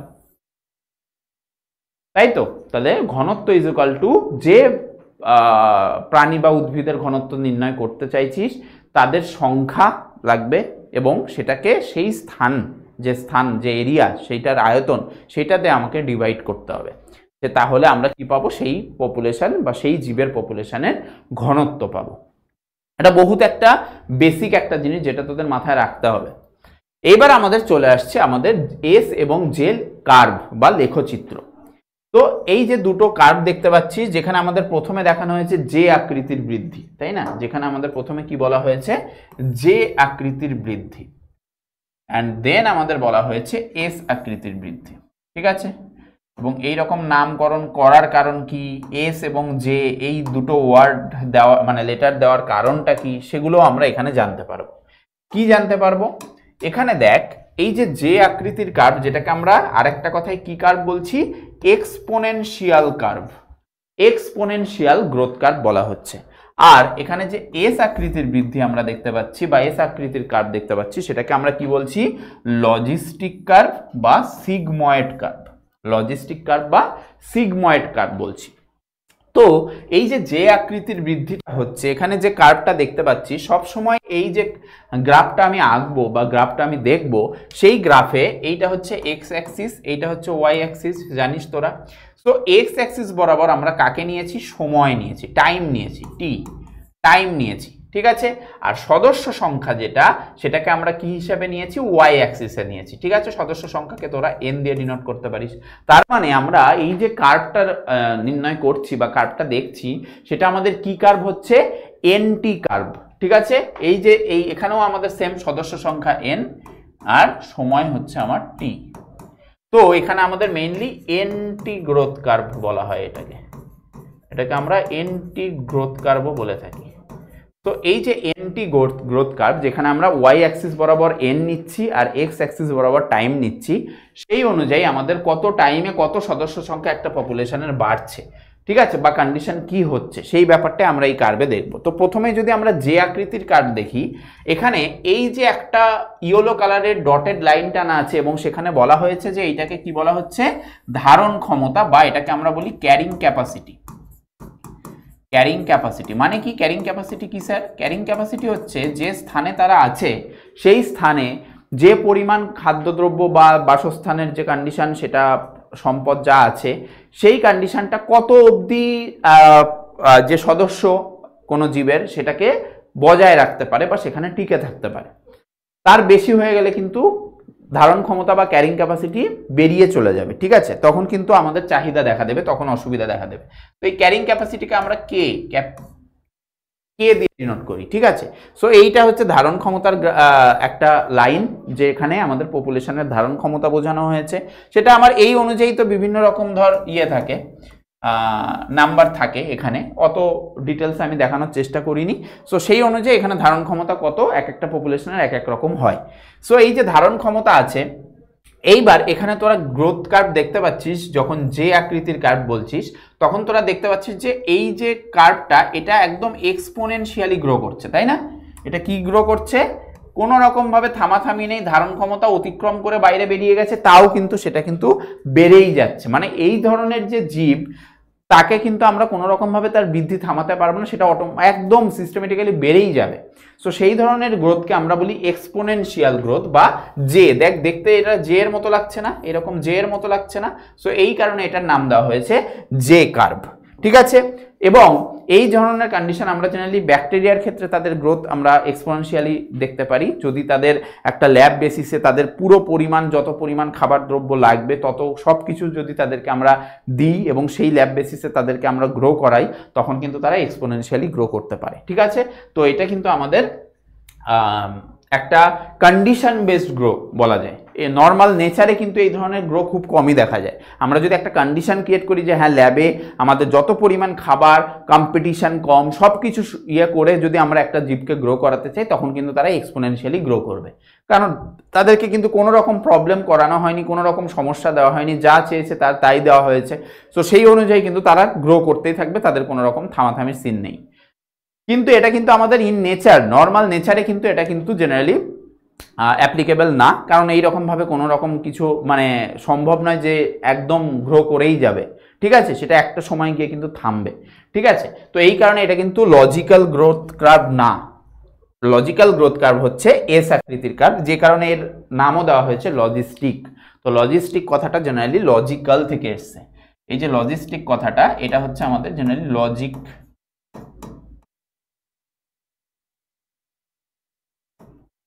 লজিক্যাল কথা থেকে এসছে। সো এই কার্ভটা আমাদের লজিক্যাল কার্ভ, কেন? এবং একে আমরা সিগময়েড কার্ভও বলছি, সিগময়েড বা এস আকৃতির কার্ভ। এস আকৃতির কেন বলছি? কারণ এটা দেখতে দেখ এস এর মতো, এই যে এস এর মতো না, এস। তো এস আকৃতির কার্ভটা কিভাবে হচ্ছে দেখ, এখানেও কিন্তু আমার সেই পপুলেশনের ধারণ ক্ষমতা ছিল, ক্যারিং ক্যাপাসিটি ছিল, যেটাকে আমরা কে দিয়ে ডিনোট করছি। এবং এখানে যে কার্ভটা দেখা যাচ্ছে এটা ইন নর্মাল কন্ডিশনে কিন্তু একটা গ্রোথ কার্ভ। এখানেও ব্যাকটেরিয়ার কার্ভ দেখা যেতে পারে, কিন্তু এখানে কিন্তু আমরা যে জিনিসটা ল্যাব বেসিসে সব কিছু তাদের দিয়ে, কম্পিটিশন কমিয়ে সব কিছুর দিক থেকে তাদের সুবিধা দিয়ে তাদেরকে গ্রো করেছি, সেই রকম না। নর্মালভাবে একটা ব্যাকটেরিয়া যখন যেভাবে গ্রো করে সেই কন্ডিশনটা আমরা এখানে এটাকে ধরতে পারি। বা আমরা নর্মালভাবে যে কোনো অ্যানিমাল বা যে কোনো উদ্ভিদের যে কোনো জীবের আমরা কার্ভ দেখতে চাই, তো আমাদের কার্ভটা হবে এস আকৃতির কার্ভ। এটা হচ্ছে একদম লজিক্যাল কার্ভ, যেটা জেনারেলি হয়। তো কি হয়, কোনো একটা যে কোনো জীবের পপুলেশন প্রথমে আস্তে আস্তে গ্রো করতে থাকে কোনো একটা জায়গায়, কারণ সেই জায়গার সাথে খাপ খাওয়াতে হয়, সেই জায়গায় দেখতে হয় কোথায় কি আছে, আস্তে ধীরে তাদের গ্রো করতে হয় যে কোনো জিনিস। ঠিক আছে, আমরা যখন শুরুতেই করি তখন আস্তে ধীরে আগে সেটার সাথে বোঝার চেষ্টা করি, কোপ আপ করার চেষ্টা করি, খাপ খাওয়ানোর চেষ্টা করি। তারপর যখন আমরা বুঝে যাই তখন কিন্তু আমরা হুড়মুড় করে বাড়তে থাকি। সো সেমভাবে এই প্রথম যে স্টেজটা আস্তে ধীরে বাড়ানোর বা নিজেরা তাদের বৃদ্ধি ঘটানোর, সেই স্টেজটাকে বলা হয় ল্যাগ। ল্যাগ মানে ল্যাগ করা, আস্তে, ল্যাগ মানে কম, তাই না, আস্তে। সো সেই জন্য আস্তে ধীরে গ্রো করার যে ব্যাপারটা সেটা আমাদের ল্যাগ ফেজের মধ্যে যাচ্ছে। এগুলো এক একটা ফেজ। দেন আমাদের লগ ফেজ। লগ ফেজ হচ্ছে আমাদের এক্সপোনেনশিয়াল ফেজের মতো, একদম কন্টিনিউয়াসলি বেড়েই যাবে, বেড়েই যাচ্ছে। ঠিক আছে, সো এটা হচ্ছে লগ, যেটা কিনা একদম এক্সপোনেনশিয়ালি বেড়ে যাচ্ছে। দেখ, তারপরে যখন ধারণ ক্ষমতার কাছে আসে তখন না এটা স্ট্যাটিক হয়ে যায়। স্ট্যাটিক এই কারণে সেটাকে আমরা স্থিতি বলি, মানে স্টেশনারি ফেজ। মানে এখন ধারণ ক্ষমতা আর অতিক্রম করা যাবে না, ধারণ ক্ষমতা অনুযায়ী তাকে আস্তে ধীরে আবার গ্রোথ কমাতে হবে ধীরে ধীরে। সো এটা কিন্তু ধারণ ক্ষমতার সাথে দেখ প্যারালালি যাচ্ছে, তাই না, ধারণ ক্ষমতার সাথে প্যারালালি গেল এই জায়গাটা। সো এটাকে আমরা বলছি স্থিতি বা স্টেশনারি ফেজ। আর তারপর খাবার দ্রব্য কমে গেল, কম্পিটিশন বেড়ে গেল, ঠিক আছে, এই রকম কন্ডিশন হলে ধীরে ধীরে ধীরে ধীরে কিন্তু সেই জীবটা আবার মৃত্যুর দিকে এগিয়ে যায়। সো এই যে কন্ডিশনটা, এটাকে আমরা বলি ডেথ ফেজ। এটাকে আমরা বলি ডেথ ফেজ। সো এখানে চারটে ফেজ দেখলাম আমরা, একটা হচ্ছে ল্যাগ ফেজ, একটা হচ্ছে লগ ফেজ, একটা স্থিতি বা স্টেশনারি ফেজ, আর একটা হচ্ছে ডেথ ফেজ। তোরা এটাকে মরণ দশাও বলতে পারিস, ঠিক আছে, বাট এইরকম ভাবে বাংলায় কোথাও লেখা নেই যে মরণ দশা, বাট ডেথ মানে মরণ, ফেজ মানে দশা। তো ল্যাগ দশা, লগ দশা, স্থিতি দশা আর মরণ দশা, ক্লিয়ার? সো ডেথ ফেজ এটা, ক্লিয়ার? তো এই কারণে এই জায়গাটায় আমাদের এস এর মতো দেখতে কার্ভ হচ্ছে, সেই কারণে আমরা এস আকৃতির বৃদ্ধি বলছি সেই জীবের, এবং সেইটা আমাদের অবশ্যই লজিক্যাল একটা কার্ভ, সেই কারণে নাম দেওয়া হয়েছে লজিস্টিক। আর এটা সিগময়েড, মানে এস, এই যে ইয়েটা, এটা দেখতে কিছুটা সিগমার মতো, সো নাম দেওয়া হয়েছে সিগময়েড। সিগমা হচ্ছে একটা আমাদের সিম্বল, তো সেই অনুযায়ী কিন্তু নাম দেওয়া হয়েছে। তো এই দুটো কার্ভ খুব ইম্পর্টেন্ট, এবং তোরা বুঝতেই পারছিস যে এই দুটো কার্ভের মধ্যে অ্যাপ্লিকেবল এবং সব মানে যেটা জেনারেলি লজিক্যাল, সেই কার্ভটা হচ্ছে আমাদের এস আকৃতির যে গ্রোথ কার্ভ। ঠিক আছে, এটার কথা মাথায় রাখিস। এস আর জে এই দু রকম কন্ডিশন দেখা গেছে, যেটা একদম কন্টিনিউয়াসলি বেড়ে যাবে, এস কিন্তু থামবে, থেমে আবার কিন্তু কমবে। তো এই হচ্ছে আমাদের দুটো কন্ডিশন গেল। এইবার আমরা বৃদ্ধি প্রভাবক নিয়ে কাজ করব, যে একটা পপুলেশনের যে বৃদ্ধি হবে বা বৃদ্ধি কমবে সেইগুলো কি কি প্রভাবকের উপর ডিপেন্ড করে। প্রথমেই হচ্ছে পপুলেশনের ঘনত্ব, যেটা বুঝতেই পারছিস কি দিয়ে বোঝানো হয়েছে, আমাদের D is equal to N by S. Then তারপর যেটা সবচেয়ে ইম্পর্টেন্ট সেটা হচ্ছে আমাদের জন্মহার। এটা কি? সেটা হচ্ছে জন্মহার, বা যেটাকে আমরা ইংলিশে কি বলি, ন্যাটালিটি। ঠিক আছে, ইংলিশে বলি ন্যাটালিটি, বা আমরা জন্মহারকে এটাকে বার্থ রেট বললেও পারবো, আমরা এটাকে বার্থ রেটও বলতে পারি নর্মাল ইংলিশ, ঠিক আছে, বা এটাকে আমরা ন্যাটালিটিও বলে থাকি। সো বার্থ রেট বা ন্যাটালিটি, সো এন, দেখ ন্যাটালিটির এন, বা এটাকে আমরা বি দিয়েও ডিনোট করতে পারি যেহেতু বার্থ রেট। সো জন্মহারটা কি? একটা নির্দিষ্ট পপুলেশনে একটা নির্দিষ্ট সময়ে যত পরিমাণ নবজাতক বা সন্তান, সদ্য জন্মানো সন্তান জন্মগ্রহণ করছে, যত পরিমাণ সদস্য, ঠিক আছে, তাহলে সেইটাকে আমরা বলি কি, এই ন্যাটালিটির N, N is equal to small N capital D by T, small T. তাহলে capital N is equal to small N capital D by small T, যেখানে এনটা তো বুঝতেই পারছিস ন্যাটালিটি বা জন্মহার বোঝাবে, আর এন ডি যেটা সেটা হচ্ছে আমি যেটা বললাম যে নবজাতকের সংখ্যা, নতুন জন্মগ্রহণ করা বাচ্চার সংখ্যা বা নতুন জন্মগ্রহণ করা জীবের সংখ্যা বলতে পারিস, কতগুলো জন্মাচ্ছে সেইটা হচ্ছে এনডি। আর কোন সময় কত সময়ে এই এত পরিমাণ মানে নবজাতক জন্মাচ্ছে সেইটাকে আমরা বলবো টি, যেটাকে আমরা সময় দিয়ে ডিনোট করব। ক্লিয়ার? দেন আমাদের আসে পরের যে প্রভাবক, সেটা হচ্ছে মৃত্যুহার। দেখ, জন্মহার যদি বাড়ে কোনো একটা পপুলেশনে, তাহলে পপুলেশনের আকার বা আকৃতি বৃদ্ধি পাবে, তাই না? এবার যদি মৃত্যুহার বাড়ে তাহলে ধীরে ধীরে পপুলেশনটার সাইজ কমবে। সো মৃত্যুহার, যেটাকে আমরা কি বলি, ডেথ রেট, এটাকে আমরা ডেথ রেটও বলে থাকি, বা ইংলিশে আমরা এটাকে বলি মর্টালিটি। ঠিক আছে, নাটালিটি আর মর্টালিটি। মর্টালিটির এম যেটা, সেই এম ইজ ইকুয়াল টু হবে তাহলে, তাই না, এর ফর্মুলা। এবার এম এর জায়গায় আমি এটা ডি দিয়েও লিখতে পারি, ক্যাপিটাল ডি দিয়ে, কিন্তু আমি কেন লিখিনি, কারণ এখানে অলরেডি একটা ডি আছে, তো এই কারণে আমি ডি নিইনি, আমরা নর্মালভাবে এন আর এম দিয়ে ডিনোট করেছি। বইতে দেখবি অন্যরকমভাবেও লেখা থাকতে পারে, কোনো রকম অসুবিধা নেই, তুই যে কোনো একটা লেখ। ঠিক আছে, আমি এখানে এন আর এম ধরে করেছি, ন্যাটালিটি মর্টালিটি ধরে করেছি। এবার মর্টালিটি জিনিসটা কি? মর্টালিটি হচ্ছে একটা নির্দিষ্ট সময় একটা পপুলেশন থেকে যত পরিমাণ সদস্য সংখ্যা মারা যাচ্ছে, বা মৃতের মোট সংখ্যা যেটা হচ্ছে একটা নির্দিষ্ট সময়ে একটা পপুলেশনের, সেটাকেই আমরা বলবো কি মৃত্যুহার। তাহলে একটা নির্দিষ্ট সময়ে যত পরিমাণ মৃত, তাই না? তাহলে MD, small M capital D by small T. তাহলে স্মল এম ক্যাপিটাল ডিটা কি? মৃতের সংখ্যা, আর টি দিয়ে তো আমরা সময়কে ডিনোট করছি। বোঝা গেছে? তাহলে আমরা কি ফর্মুলা পেলাম? জন্মহার আর মৃত্যুহারের, জন্মহার ন্যাটালিটি যেহেতু, তাই capital N is equal to small N capital D by small T. Small N capital D কি ছিল? নবজাতকের সংখ্যা, যারা সদ্য জন্মাচ্ছে যতগুলো সদস্য। আর মর্টালিটি কি ছিল? মর্টালিটি যেহেতু আমাদের মৃত্যুহার বোঝাচ্ছে, so capital M is equal to small M capital D. দেখ, মর্টালিটি যেহেতু তাই স্মল এম দিয়েছি, নাটালিটি যেহেতু তাই ওখানে স্মল এন ছিল, small N capital D. Mortality যেহেতু এখানে small M capital D by small T. এখানে স্মল এম ক্যাপিটাল ডি কি? স্মল এম ক্যাপিটাল ডি হচ্ছে ওই পপুলেশনে যতগুলো ওই সময়ে একটা নির্দিষ্ট সময়ে যত সদস্য সংখ্যা মারা গেছে মোট, তো সেই সংখ্যাটা হচ্ছে মৃতের মোট সংখ্যা হচ্ছে আমাদের স্মল এম ক্যাপিটাল ডি। তাহলে আমাদের জন্মহার মৃত্যুহারের ব্যাপার বোঝা গেলাম। তাহলে জন্মহার আমাদের পজিটিভ রেগুলেট করছে আমাদের একটা পপুলেশনের সাইজকে, আর মৃত্যুহার কিন্তু আমাদের নেগেটিভলি ইফেক্ট করছে, তাই না? দেন আমাদের আসছে পরের যে ব্যাপারটা, সেটা হচ্ছে পরিযান, বা যেটাকে আমরা ইংলিশে বলি মাইগ্রেশন। এবার মাইগ্রেশন যেটা আমরা বলছি, একটা পপুলেশনের মাইগ্রেশন বলতে বোঝায় যে সেই পপুলেশন থেকে কিছু সদস্য সংখ্যা অন্য কোথাও বেরিয়ে গেল, বা অন্য একটা পপুলেশন থেকে সেই পপুলেশনে এসে জুড়লো। সো দুটোই কিন্তু হতে পারে, দুটোই আমাদের মাইগ্রেশনের মধ্যে পড়ে। ঠিক আছে, সো মাইগ্রেশনের যে ব্যাপারটা, যেটাকে আমরা পরিযান বলি, সেটাকে আমরা দুভাবে দেখতে পেলাম, যে একটা নির্দিষ্ট জনসংখ্যা নিয়ে বা পপুলেশন নিয়ে যদি আমি কাজ করি, তাহলে সেই পপুলেশন থেকে কতজন সদস্য সংখ্যা আমার সেই পপুলেশন ছেড়ে বেরিয়ে যাচ্ছে, অথবা অন্য কোথাও থেকে সেই পপুলেশনে এসে কিছু সদস্য সংখ্যা জুড়ছে, এবং সেই কন্ডিশনটা আমাদের যে কোনো কারণেই হতে পারে। কেন ওই পপুলেশন ছেড়ে বেরিয়ে যাচ্ছে? হয়তো তাদের সাথে থাকলে হয়তো কম্পিটিশন বাড়ছে, সেই সদস্যগুলো যারা বেড়ে গেল, মানে বেরিয়ে গেল, যারা হয়তো অন্য কোথাও একটা আশা নিয়ে যাচ্ছে যে হ্যাঁ অন্য কোথাও গিয়ে আমি বরং এই মারামারি, ঝামেলা, খাবার কম, বাসস্থানের অসুবিধা, সেগুলো ছেড়ে আমি বাইরে গিয়ে ভালো থাকবো।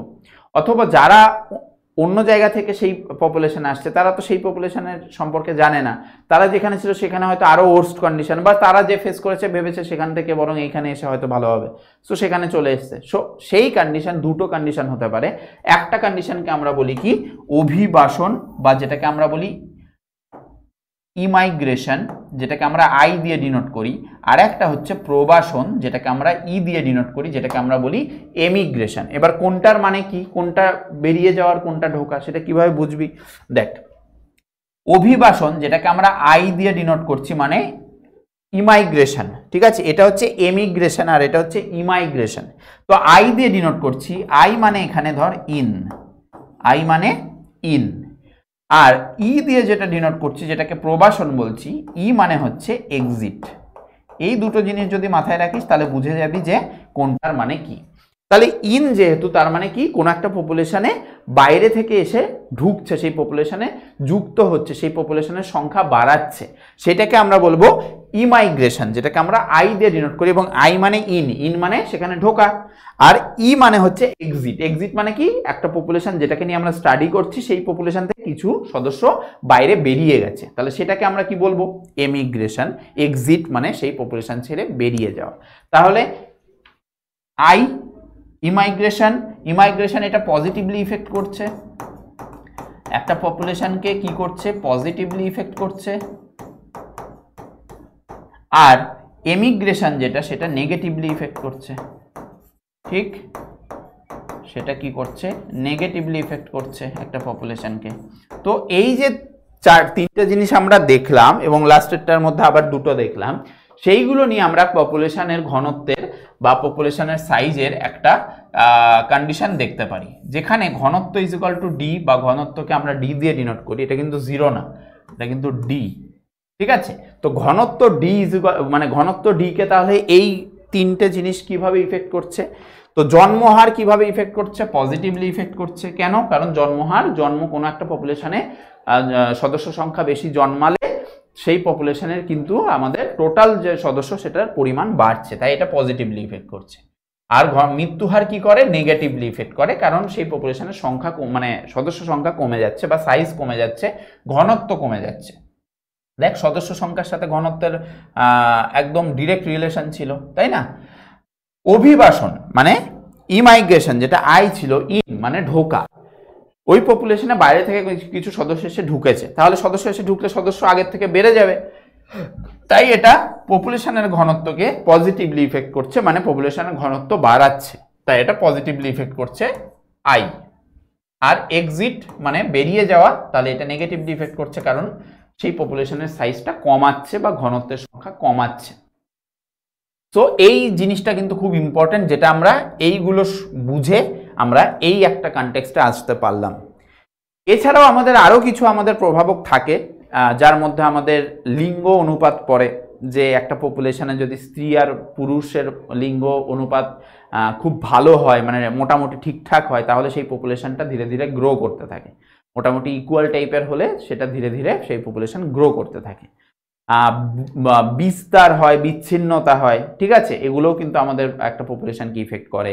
দেন আমাদের আরও একটা কন্ডিশন ছিল যে কি বলবো, মানে বয়সের অনুপাত। বয়সের অনুপাত মানে কোনো একটা পপুলেশনে ধর বৃদ্ধ বা একটা পরিণত জীবের পরিমাণ প্রচুর বেশি হয়ে গেছে, একটা পপুলেশনে বুড়োদের পরিমাণ বা সেই বুড়ো বয়সের যে সদস্যদের পরিমাণ সে বেশি হয়ে গেছে, তাহলে আপকামিং কিছু ইয়ার্সে সেই পপুলেশনের সাইজ কিন্তু কমার একটা সম্ভাবনা খুব আছে, কারণ তারা মারা যাওয়ার একটা কন্ডিশনে আছে, বয়স বেশি হয়ে গেছে, তারা বিভিন্ন কিছু ইফেক্ট হয়ে তারা মারা যেতে পারে, ফলে কি হচ্ছে, পপুলেশনের সাইজ কমার একটা কন্ডিশন হতে পারে। কিন্তু যদি সেই একটা পপুলেশনে কিছু সদ্যজাত মানে জীবের সংখ্যা বেশি থাকে, সেটা পূর্ণাঙ্গর কথা আমি বলেছিলাম, বয়স্কের সংখ্যা বেশি ছিল একটা পপুলেশনে, বাট এখানে আমি বলছি সদ্যজাত বা কম বয়সীদের সংখ্যা খুব বেশি, তাহলে সেই পপুলেশনে কিন্তু গ্রো হওয়ার ব্যাপারটা কিন্তু বেশি হচ্ছে। তো এই সব কিছুই কিন্তু আমাদের পপুলেশনের ঘনত্ব বা পপুলেশনের আকারও বলতে পারি, সেটাকে আমরা পপুলেশনের আকারও বলতে পারি, ঠিক আছে, সেটাকে কিন্তু কি করছে, বাড়াচ্ছে বা কমাচ্ছে, সেই ব্যাপারগুলো আমরা দেখলাম। এইবার এই পুরো এই কনসেপ্টটা কিন্তু খুব ইন্টারেস্টিং এবং ইম্পর্টেন্ট এবং খুব কনসেপচুয়াল, যদি ঠিকঠাকভাবে বুঝে থাকি সেই রিলেটেড যাই কোশ্চেন করুক তুই পারবি। দেখ, এখানে একটা কোশ্চেন আছে যে পপুলেশনের বৃদ্ধি নিয়ন্ত্রণ করে না, ঠিকভাবে পড়বি, পপুলেশনের বৃদ্ধি নিয়ন্ত্রণ করে না, এর মধ্যে নিচের কোনটি পপুলেশনের বৃদ্ধি নিয়ন্ত্রণ করে না, মানে পপুলেশন ঘনত্ব যে বাড়বে বা পপুলেশনের আকার যে বাড়বে সেটা নিয়ন্ত্রণ করে না, আমাদের এর মধ্যে কোনটা? তো ন্যাটালিটি, যেটাকে আমরা বলি জন্মহার, তো এটা তো করে, এটা তো পজিটিভলি ইফেক্ট করে, ঠিক আছে।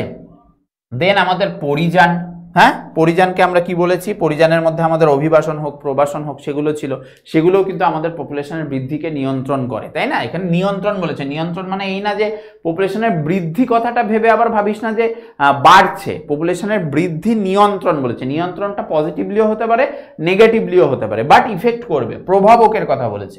এখানে পরিযানের মধ্যে আমাদের অভিবাসন আছে, প্রবাসন আছে, তো এটা তো আমাদের রেগুলেট করে, পপুলেশনের বৃদ্ধিকে কম বেশি নিয়ন্ত্রণ করে, ঠিক আছে, এটা আমাদের পজিটিভলি ইফেক্ট করে, এটা নেগেটিভলি ইফেক্ট করে। দেন আমাদের লিঙ্গ অনুপাত, আমি এইমাত্র বললাম লিঙ্গ অনুপাতও কিন্তু আমাদের পপুলেশনের ঘনত্বকে রেগুলেট করতে পারে, ঠিক আছে। যখন আমাদের মহিলা পুরুষের অনুপাত মোটামুটি একটা পপুলেশনে সেম হবে, তাহলে সেই পপুলেশনটা ধীরে ধীরে গ্রো করার একটা কন্ডিশনে কিন্তু পৌঁছাবে। সো লিঙ্গ অনুপাতও কিন্তু আমাদের পপুলেশনের বৃদ্ধিকে নিয়ন্ত্রণ করবে, বাট এখানে চেয়েছে কি করে না বলেছে। তো করে না এর মধ্যে কোনটা? জীবের দৈর্ঘ্যে বৃদ্ধি। আমি এর মধ্যে একবারও বলেছি যে জীবের দৈর্ঘ্য, জীব সাইজে কত বড় হচ্ছে সেটার উপর ডিপেন্ড করে আমাদের পপুলেশনের আকার বাড়ে না, এটা কিন্তু আমাদের একদম ভুল। সো এটাই হচ্ছে আমাদের কারেক্ট অ্যান্সার, যেটা কিনা পপুলেশনের বৃদ্ধিকে রেগুলেট করে না, ঠিক আছে।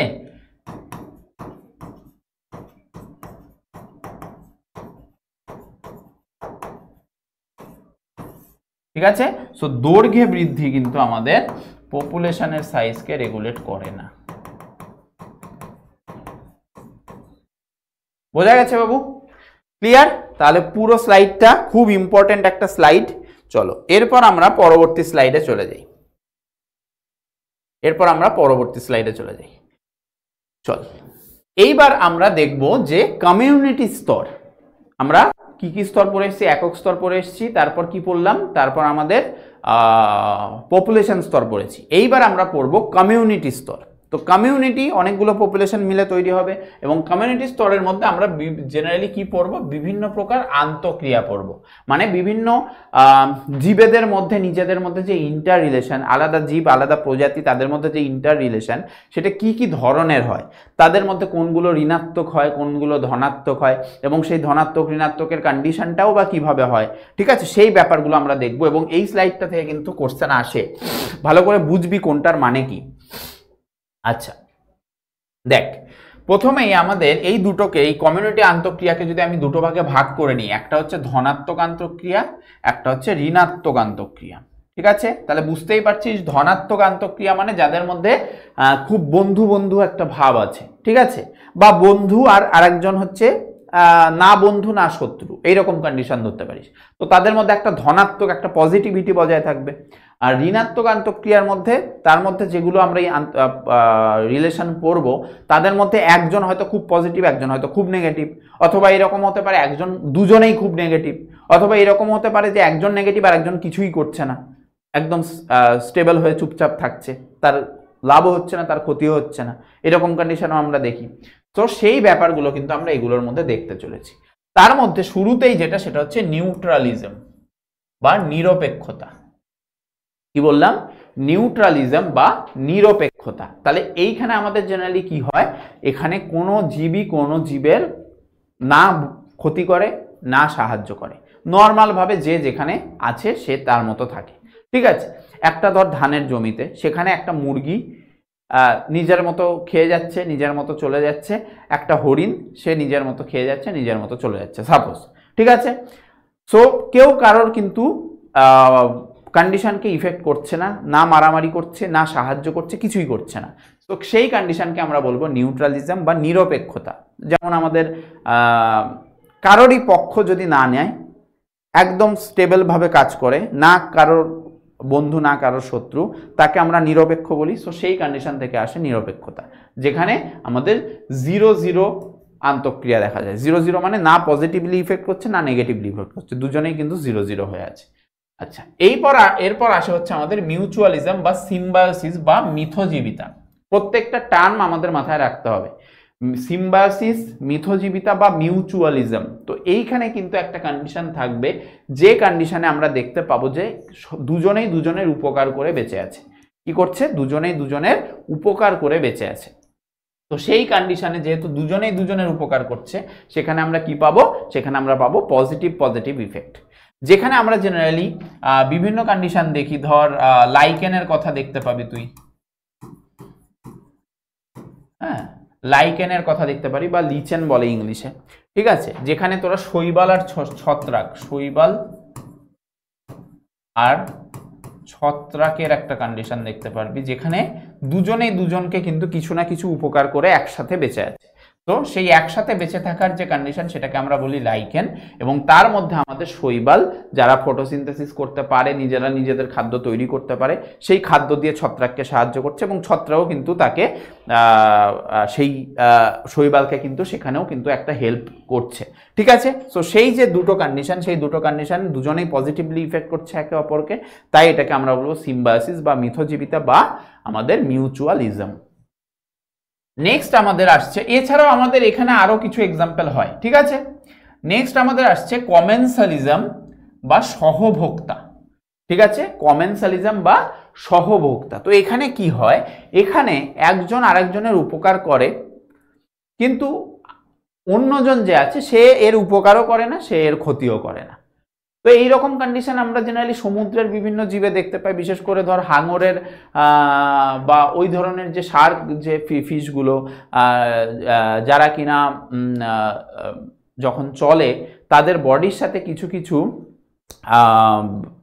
কি বলবো, কিছু ছোট ছোট মাছ টাইপসের বা ছোট ছোট কিছু অর্গানিজম টাইপের লেগে থাকে, এবং তাদের কাজ হচ্ছে সেই যে জলজ প্রাণী, বিশাল দেহী জলজ প্রাণী, তাদের বডিতে কিছু একটোপ্যারাসাইট থাকে। একটোপ্যারাসাইট মানে বাইরে থেকে যে প্যারাসাইটগুলো তাদের বডিতে লেগে থাকে, আমাদের যেমন ধরো উকুন, তো তেমনি তাদের ক্ষেত্রেও থাকে। তো তখন তারা কি করে, ওই যে ছোট ছোট জীব যেগুলো কিনা ওদের বডিতে লেগে থাকছে, লেগে থেকে ওর যখন চলছে ওর সাথে সাথে ওরাও চলছে, তো তারা কিন্তু ওই একটোপ্যারাসাইটগুলোকে খেয়ে ফেলে বা একটোপ্যারাসাইট থেকে মুক্তি দেয় সেই বড় জলজ প্রাণীকে। তো সেই কন্ডিশনে জলজ প্রাণীটার কিন্তু লাভ হচ্ছে যে তাদের যে প্যারাসাইট সেগুলো মরছে, তাদের ক্ষতিটা কমছে, কিন্তু তার বদলে কিন্তু সেই বড় প্রাণীটা, মাছ হোক, বিশাল শার্ক হোক বা হাঙর হোক, তারা কিন্তু কোনো রকমভাবে সেই ছোট জীবগুলোকে যা তাদের একটোপ্যারাসাইটগুলোকে নষ্ট করছে তাদেরকে কিন্তু কোনো রকমভাবে সাহায্য করছে না। সো সে না সাহায্য করছে না ক্ষতিও করছে। সো এখানে সেই বড় প্রাণীটা, মাছ বা হাঙর, সে কিন্তু নিউট্রাল থাকছে, এবং যে ছোট প্রাণীগুলো তার বডির সাথে জুড়ে জুড়ে চলে যাচ্ছে তারা কিন্তু তাদের হেল্প করছে, পজিটিভ। সো এই কারণে একজন পজিটিভ, একজন জিরো। বোঝা গেছে? সো এইটাকে আমরা বলি সহভোক্তা বা কমেন্সালিজম। নেক্সট হচ্ছে আমাদের প্রোটো কোঅপারেশন বা সহযোগিতা। প্রোটো কোঅপারেশন মানে সহযোগিতা। এখানেও আমাদের কিছুটা মিউচুয়ালিজম কন্ডিশনই দেখা যাবে, যেখানে আমাদের কি হবে, একে অপরকে পজিটিভলি ইফেক্ট করবে, দুজনেই দুজনকে সাহায্য করে বেঁচে থাকবে। ঠিক আছে, প্রোটো কোঅপারেশন বা সহযোগিতা। এগুলোর ডেফিনেশন এবং উদাহরণ আমি কিছু কিছু যেগুলো একদম বেসিক সেগুলো আমি মুখে বলে দেওয়ার চেষ্টা করছি, বাট যখন লিখবি অবশ্যই এগুলোর সম্পর্কে কিন্তু একটু বুকিশ ল্যাঙ্গুয়েজে যে ডেফিনেশনগুলো আছে সেগুলো একবার পড়ে নিবি বুক থেকে। ঠিক আছে, আচ্ছা, এরপর আছে হচ্ছে আমাদের কম্পিটিশন বা প্রতিযোগিতা। কম্পিটিশন বা প্রতিযোগিতা, তাহলে আমাদের ধনাত্মক আন্তঃক্রিয়ার মধ্যে যেগুলো পড়ছিল সেগুলো আমরা অলরেডি পড়ে নিয়েছি। এবার আমাদের ঋণাত্মক আন্তঃক্রিয়ার মধ্যে আবার কিছু আছে। ঋণাত্মক আন্তঃক্রিয়া মানে এখানে কিন্তু আমাদের নেগেটিভ কন্ডিশন চলে আসবে। তো শুরুতেই যেটা দেখতে পাচ্ছি সেটা হচ্ছে কম্পিটিশন বা প্রতিযোগিতা। ঠিক আছে, তো সেখানে আমরা কি দেখতে পাচ্ছি, ধর একটা হরিণকে খাওয়ার জন্য একটা বাঘের এবং একটা শেয়ালের বহুত লড়াই হচ্ছে। তাহলে দুজনেই এবার একটা হরিণকে খাওয়ার জন্য তারা নিজেরা নিজেদেরকে ইফেক্ট করছে। তো সেই কন্ডিশনকে আমরা বলবো কি, প্রতিযোগিতা বা কম্পিটিশন। একটা হরিণকে খাওয়ার জন্য একটা বাঘ এবং একটা শিয়ালের মধ্যে যে মারামারি, এবং তার কারণে কিন্তু তারা নিজেদের দুজনেরই কিন্তু ক্ষতি হবে। তো সেই কন্ডিশনকে আমরা বলবো প্রতিযোগিতা বা কম্পিটিশন। নেক্সট হচ্ছে প্রিডেশন বা শিকার। এবার প্রিডেশন বা শিকারের ক্ষেত্রে কি হচ্ছে, ধর একটা বাঘ একটা হরিণকে ধরে খাবে, তাহলে একটা বাঘ যখন হরিণকে ধরে খাবে তাহলে হরিণের লস হলো, হরিণ নিজের দেহ মানে জীবন হারালো, এবং তার ফলে কি হলো, তাকে খেয়ে তার থেকে যে পুষ্টি সেটা বাঘ পেলো। তাহলে বাঘের হলো পজিটিভ আর হরিণের হলো নেগেটিভ। বোঝা গেছে? আচ্ছা, নেক্সট হচ্ছে প্যারাসিটিজম বা পরজীবিতা। তো প্যারাসিটিজম বা পরজীবিতা আমি তখন হাঙরের কথা বলতে গিয়ে বললামই যে বিভিন্ন ধরনের প্যারাসাইট থাকে, একটোপ্যারাসাইট, এন্ডোপ্যারাসাইট। আমাদের বডির ভেতরে যে ধর বিভিন্ন কৃমি থাকে তারা কিন্তু আমাদের বডির থেকে মানে কি বলবো নিউট্রিশন নিচ্ছে, এবং তার ফলে কিন্তু আমাদের আরো ক্ষতি হচ্ছে। সো আমাদের ক্ষতি হচ্ছে আর তার লাভ হচ্ছে, সে নিউট্রিশন পাচ্ছে। অথবা ধর উকুন, তো উকুন আমাদের বিশেষ করে জেনারেলি মেয়েদের মাথায় জেনারেলি বেশি গ্রো করে। সো তাদের থেকে যে নিউট্রিশনগুলো তাদের মাথা থেকে সেগুলো তারা নেয় এবং তার ফলে কিন্তু আমাদের কিন্তু ক্ষতি হয়, যাদের উকুন হয় তাদের কিন্তু ক্ষতি হয়। সো একজন পজিটিভ একজন নেগেটিভলি ইফেক্ট হচ্ছে। নেক্সট হচ্ছে অ্যামেনসালিজম। অ্যামেনসালিজম হচ্ছে নেগেটিভ আর জিরো, ঠিক আছে? তার মানে একজনের ক্ষতি হচ্ছে আর একজনের কিছুই হচ্ছে না, এটার মানে হচ্ছে এটা। অ্যামেনসালিজম হচ্ছে কি, একজনের ক্ষতি হচ্ছে আর একজনের না লাভ হচ্ছে না ক্ষতি হচ্ছে। ক্লিয়ার? তো তার সেটাকে আমরা কার মধ্যে পড়বো? অ্যামেনসালিজম। আর লাস্ট আর একটা যেটা আছে সেটা হচ্ছে ক্যানিবালিজম বা ক্যানিবালিস্টিক বিহেভিয়ার। ক্যানিবালিজম হচ্ছে নির্দিষ্ট একটা স্পিসিস সেই স্পিসিসেরই প্রাণীদের খাচ্ছে বা জীবদের খাচ্ছে। মানে ধর সেদিন আমি ওয়াশরুমে আমাদের খুব আরশোলার উৎপাত হয়েছে, তো সেদিন দেখছিলাম যে একটা আরশোলা আরেকটা আরশোলাকে খাচ্ছে। মানে সেই আরশোলা মানে যে যাকে খাচ্ছে তার হয়তো কোনোভাবে আঘাত লেগেছিল বা সে উল্টে পড়েছিল দেখলাম, বা সে হয়তো কম বেশি মারাই গেছে।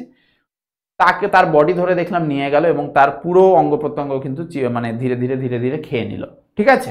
সো সেই যে কন্ডিশন, তার মানে কি হচ্ছে, একটা নির্দিষ্ট প্রজাতি, একটা প্রজাতির মধ্যে এক অ্যানিম্যাল আর এক অ্যানিম্যালকে খাচ্ছে, এইরকম কন্ডিশন যদি হয়। বিভিন্ন রকম দেখবে হরর যে সাইকোলজিক্যাল মুভিগুলো, বিশেষ করে রিসেন্ট যে একটা মুভি বা মুভি, হ্যাঁ, জেনারেলি দিল্লিতে এই ক্রাইমটা হয়েছিল, সেইটা অনুযায়ী এই মুভিটা করা হয়েছে, পারলে দেখিস, সেক্টর 36।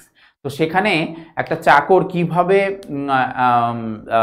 একটা বাড়িতে কাজ করে, যদিও অনেক ওপরতলার লোকজনের সাথে হাত আছে, পরবর্তীতে তোরা জানতে পারবি। সো সেখানে তার দেখা যায় এবং তার নিজস্ব কিছু বাচ্চাকালে কিছু প্রবলেমও ছিল, সে যেখানে বড় হয়েছে সেখানে তার জন্য তার মধ্যে সাইকোলজিক্যালি জিনিসগুলো খুব বাজে হয়ে গেছে, যার ফলে তার মধ্যে সেই খুনের একটা নেশা চলে গেছে। কোনো কারণ নেই খুন করছে। কি করছে? বাচ্চাদের নিয়ে আসছে, তাদেরকে কেটে টুকরো টুকরো করে ফেলে দিচ্ছে, অথবা সেই কাটা মাংসগুলো নিজেই খাচ্ছে। সো এইখানেই ব্যাপার যে একটা নির্দিষ্ট স্পিসিস একটা মানুষ হয়ে মানুষের মাংস খাচ্ছে। বা ধর এখানে আমি যেমন এক্সাম্পল দিয়েছিলাম যে একটা ওয়াশরুমে আমি দেখতে পেলাম যে একটা ককরোচ আর একটা ককরোচকে খাচ্ছে। সো নিজেদের স্পিসিসকেই যদি নিজেরা খায়, সেখানে কিন্তু একজনের যে খাচ্ছে তার লাভ হচ্ছে, তার বডিতে পুষ্টি আসছে, কিন্তু যাকে খাচ্ছে তার কিন্তু নেগেটিভ, মানে তার কিন্তু ক্ষতি হচ্ছে, ঠিক আছে? সো সেই কন্ডিশন থেকে আমাদের এই কয়েকটা নেগেটিভলি ইফেক্টেড যে কন্ডিশন সেটা তৈরি হলো, এবং প্রত্যেকটার কন্ডিশন কিন্তু আমরা ভালো করে বুঝলাম এবং কেন হলো, কি হলো। যদি একদম লেখার মতো করে লিখতে হয়, একটু বই থেকে জাস্ট ডেফিনেশনগুলো পড়ে নেবে। আমি এখানে পজিটিভ নেগেটিভ কিভাবে হচ্ছে উদাহরণ সহ বুঝিয়ে দিলাম। তাহলে এই কন্ডিশনের উপর বেস করে যে কোশ্চেনটা আছে, দেখ এখানে বলেছে রাইজোবিয়াম এবং মোটর গাছের সহাবস্থান, ঠিক আছে? রাইজোবিয়াম, ঠিক আছে? রাইজোবিয়াম যেটা কিনা এক প্রকার মিথজীবী ব্যাকটেরিয়া।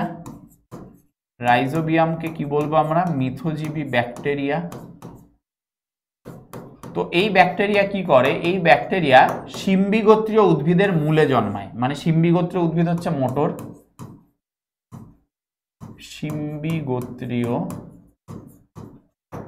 উদ্ভিদ এর মূলের অর্বুদ নামে একটা জায়গা আছে বা নডিউলস বলে জায়গা আছে, যেখানে কিনা মোটর উদ্ভিদ যেখানে পুষ্টি পায় না, সেখানে এই ব্যাকটেরিয়াগুলো কি করে, বাতাসের নাইট্রোজেন বা মাটিতে আবদ্ধ নাইট্রোজেন থেকে সেই নাইট্রোজেন এনে মোটর উদ্ভিদ বা শিম্বিগোত্রীয় উদ্ভিদের মূলে অর্বুদে সঞ্চয় করে, যার ফলে কি বডিতে আমাদের যে উদ্ভিদের বডি বা মোটর উদ্ভিদের যে বডি, তাতে কিন্তু পুষ্টিটা চলে আসে, তো সাহায্য করছে। এবং তার ফলে কি হচ্ছে, এই রাইজোবিয়াম যে ব্যাকটেরিয়া তারা সেখানে থাকতেও পারছে, মানে একে থাকার জায়গা দিচ্ছে আর তার পরিবর্তে রাইজোবিয়াম মোটর গাছকে কি করছে, পুষ্টি দিচ্ছে। তাহলে দুজনেই দুজনকে সাহায্য করছে।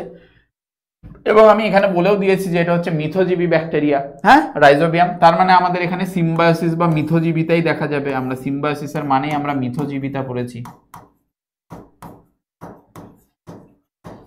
তাই না? এখানে পজিটিভলি ইফেক্ট করবে, বোঝা গেছে? প্যারাসিটিজম তো হবে না, কম্পিটিশন হবে না, অ্যামেনসালিজম হবে না, এই তিনটেই হচ্ছে নেগেটিভলি ইফেক্ট। এইটাই একমাত্র আছে যেটা পজিটিভলি ইফেক্ট করবে এবং একে অপরকে সাহায্য করবে। So symbiosis is the correct answer এদের রিলেশনের ক্ষেত্রে, ঠিক আছে? আচ্ছা, এবার আমাদের লাস্ট যে স্তরটা আছে সেটা হচ্ছে বাস্তুতান্ত্রিক স্তর। তো বাস্তুতান্ত্রিক স্তরে আমরা প্রচুর কিন্তু কমিউনিটি নিয়ে আলোচনা করব, বিভিন্ন প্রচুর ধরনের কমিউনিটি তারা এক জায়গায় থাকছে এবং একটা বাস্তুতন্ত্র গঠন করছে। তো সেখানে আমরা যে যে কন্ডিশন দেখব সেখানে দেখতে পাবো আমরা বিভিন্ন, প্রথমে আগে দেখবো যে বাস্তুতন্ত্রের উপাদানগুলো কি কি। তো তার মধ্যে আমাদের জড় উপাদান হতে পারে, যেটাকে আমরা অ্যাবায়োটিক বলি। এ ফর অ্যাবসেন্ট, বায়োটিক মানে জীব, তার মানে জীবিত বা সজীব যে কন্ডিশন সেটা তাদের মধ্যে নেই। তো সেই যে বিভিন্ন জড় যে কন্ডিশন মানে জল, বিভিন্ন রকম যে ফ্যাক্টরস, এনভায়রনমেন্টাল ফ্যাক্টরস, তার সেগুলোই আমাদের অ্যাবায়োটিক ফ্যাক্টরস এর মধ্যে পড়ে। আর একটা হচ্ছে সজীব বা যেটাকে আমরা বায়োটিক বলি। তো এই যে অ্যাবায়োটিক যেটাকে আমরা জড় বলছি সেটার ক্ষেত্রে কি হচ্ছে, তিনটে কন্ডিশন হচ্ছে, ভৌত, অজৈব আর জৈব। ঠিক আছে, যাদের মধ্যে প্রাণ নেই, জড়। তো ভৌতর মধ্যে আমার কি কি কন্ডিশন পড়ছে, জল, মাটি, আলো, বায়ু, এইগুলো পড়ছে। অজৈব বিভিন্ন উপাদান যার মধ্যে আমরা মাটি, জল, বিভিন্ন খনিজ লবণ সেগুলো পাই। আর জৈবর মধ্যে এগুলোও কিন্তু প্রাণ নেই, জৈব বলছে বাট জৈব সেগুলো কিনা মারা গেছে, মাটিতে পড়ে মচে একদম অবস্থা আছে, মৃতদেহ বিভিন্ন জীবের, রেচন পদার্থ বিভিন্ন প্রাণীদের বা উদ্ভিদের, সেগুলো কিন্তু আমাদের জৈব উপাদানের মধ্যে পড়ছে। এবং এই তিনটেই কিন্তু আমাদের জড়র মধ্যে বা অ্যাবায়োটিক ফ্যাক্টরের মধ্যে পড়ে। নেক্সট হচ্ছে সজীব। সজীব যে কন্ডিশন তার মধ্যে আমার কি কি পড়ে, তার মধ্যে আমার শুরুতেই যেটা পড়ে সেটা হচ্ছে অটোট্রপস। অটোট্রপস মানে নিজেদের খাবার নিজেরা তৈরি করতে পারে, ঠিক আছে, বা যেটাকে আমরা স্বভোজীয় বলে থাকি, স্বভোজীয় বলে থাকি। ঠিক আছে, তাহলে স্বভোজীর মধ্যে আমরা উৎপাদকের নাম পড়ি, যে উৎপাদকের মধ্যে আমরা বিভিন্ন প্রকার সবুজ উদ্ভিদ যারা নিজেদের খাবার নিজেরা তৈরি করতে পারে সালোক সংশ্লেষ প্রসেসে।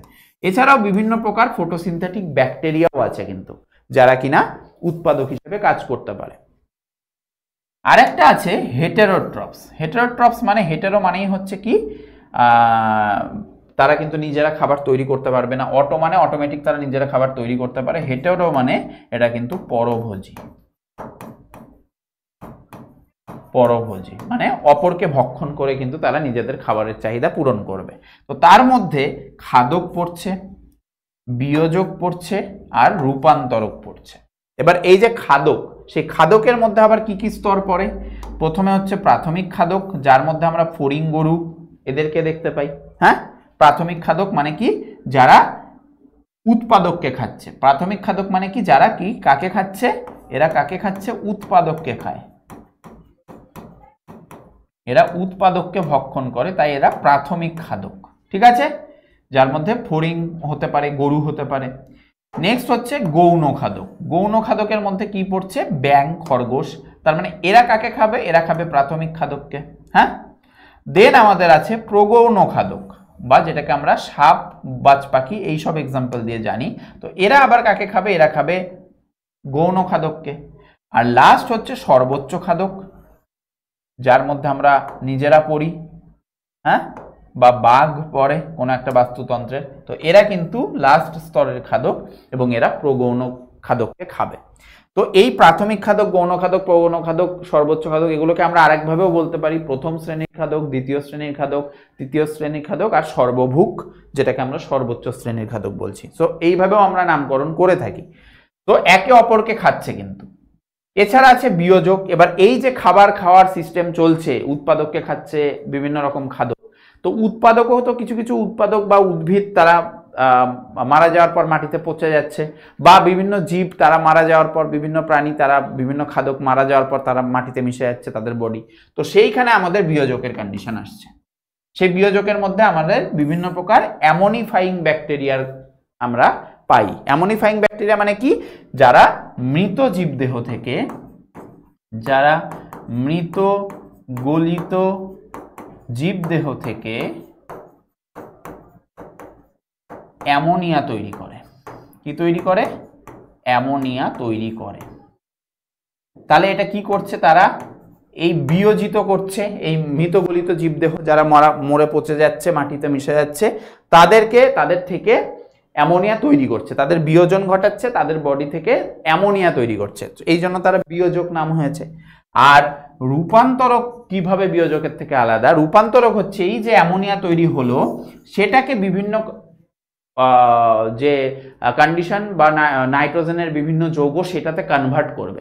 রূপান্তরক মানে হচ্ছে কনভার্টার। ঠিক আছে, তো রূপান্তরক হচ্ছে কোন রকম বিয়োজন করবে না, এ শুধু কনভার্ট করবে, যেমন নাইট্রিফাইং ব্যাকটেরিয়া। তো নাইট্রিফাইং ব্যাকটেরিয়া কি? নাইট্রিফাইং ব্যাকটেরিয়া হচ্ছে এই অ্যামোনিয়া থেকে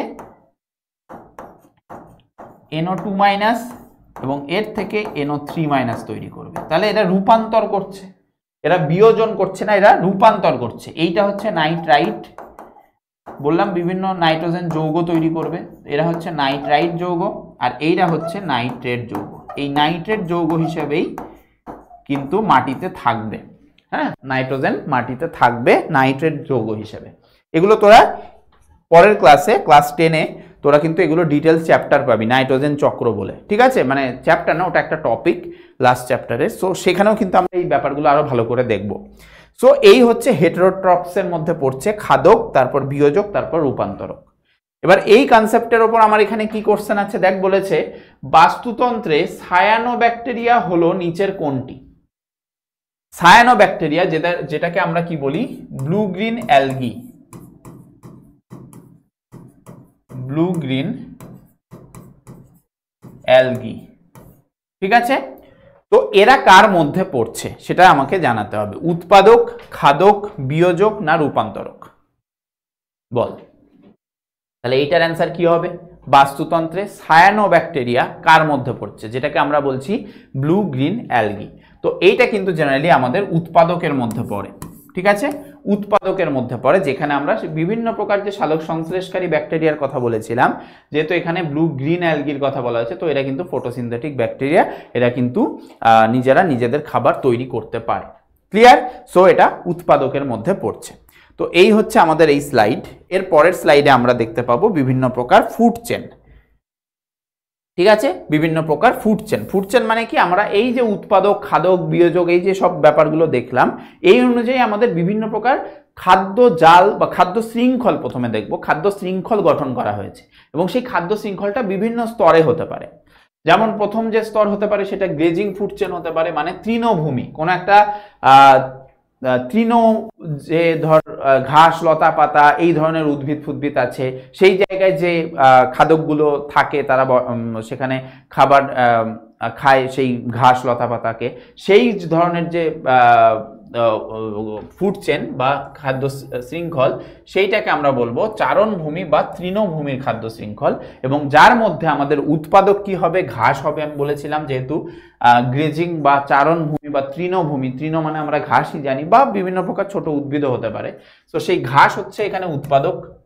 সেই ঘাসকে কে খাচ্ছে? আমাদের প্রাথমিক খাদক খাচ্ছে ফড়িং। সেই ফড়িংকে আমার কে খাচ্ছে? ব্যাঙ খাচ্ছে, যেটাকে আমাদের গৌণ খাদক বলছি। দেন আমাদের ব্যাঙকে কে খাচ্ছে? সাপ খাচ্ছে, সেটা হচ্ছে প্রগৌণ খাদক।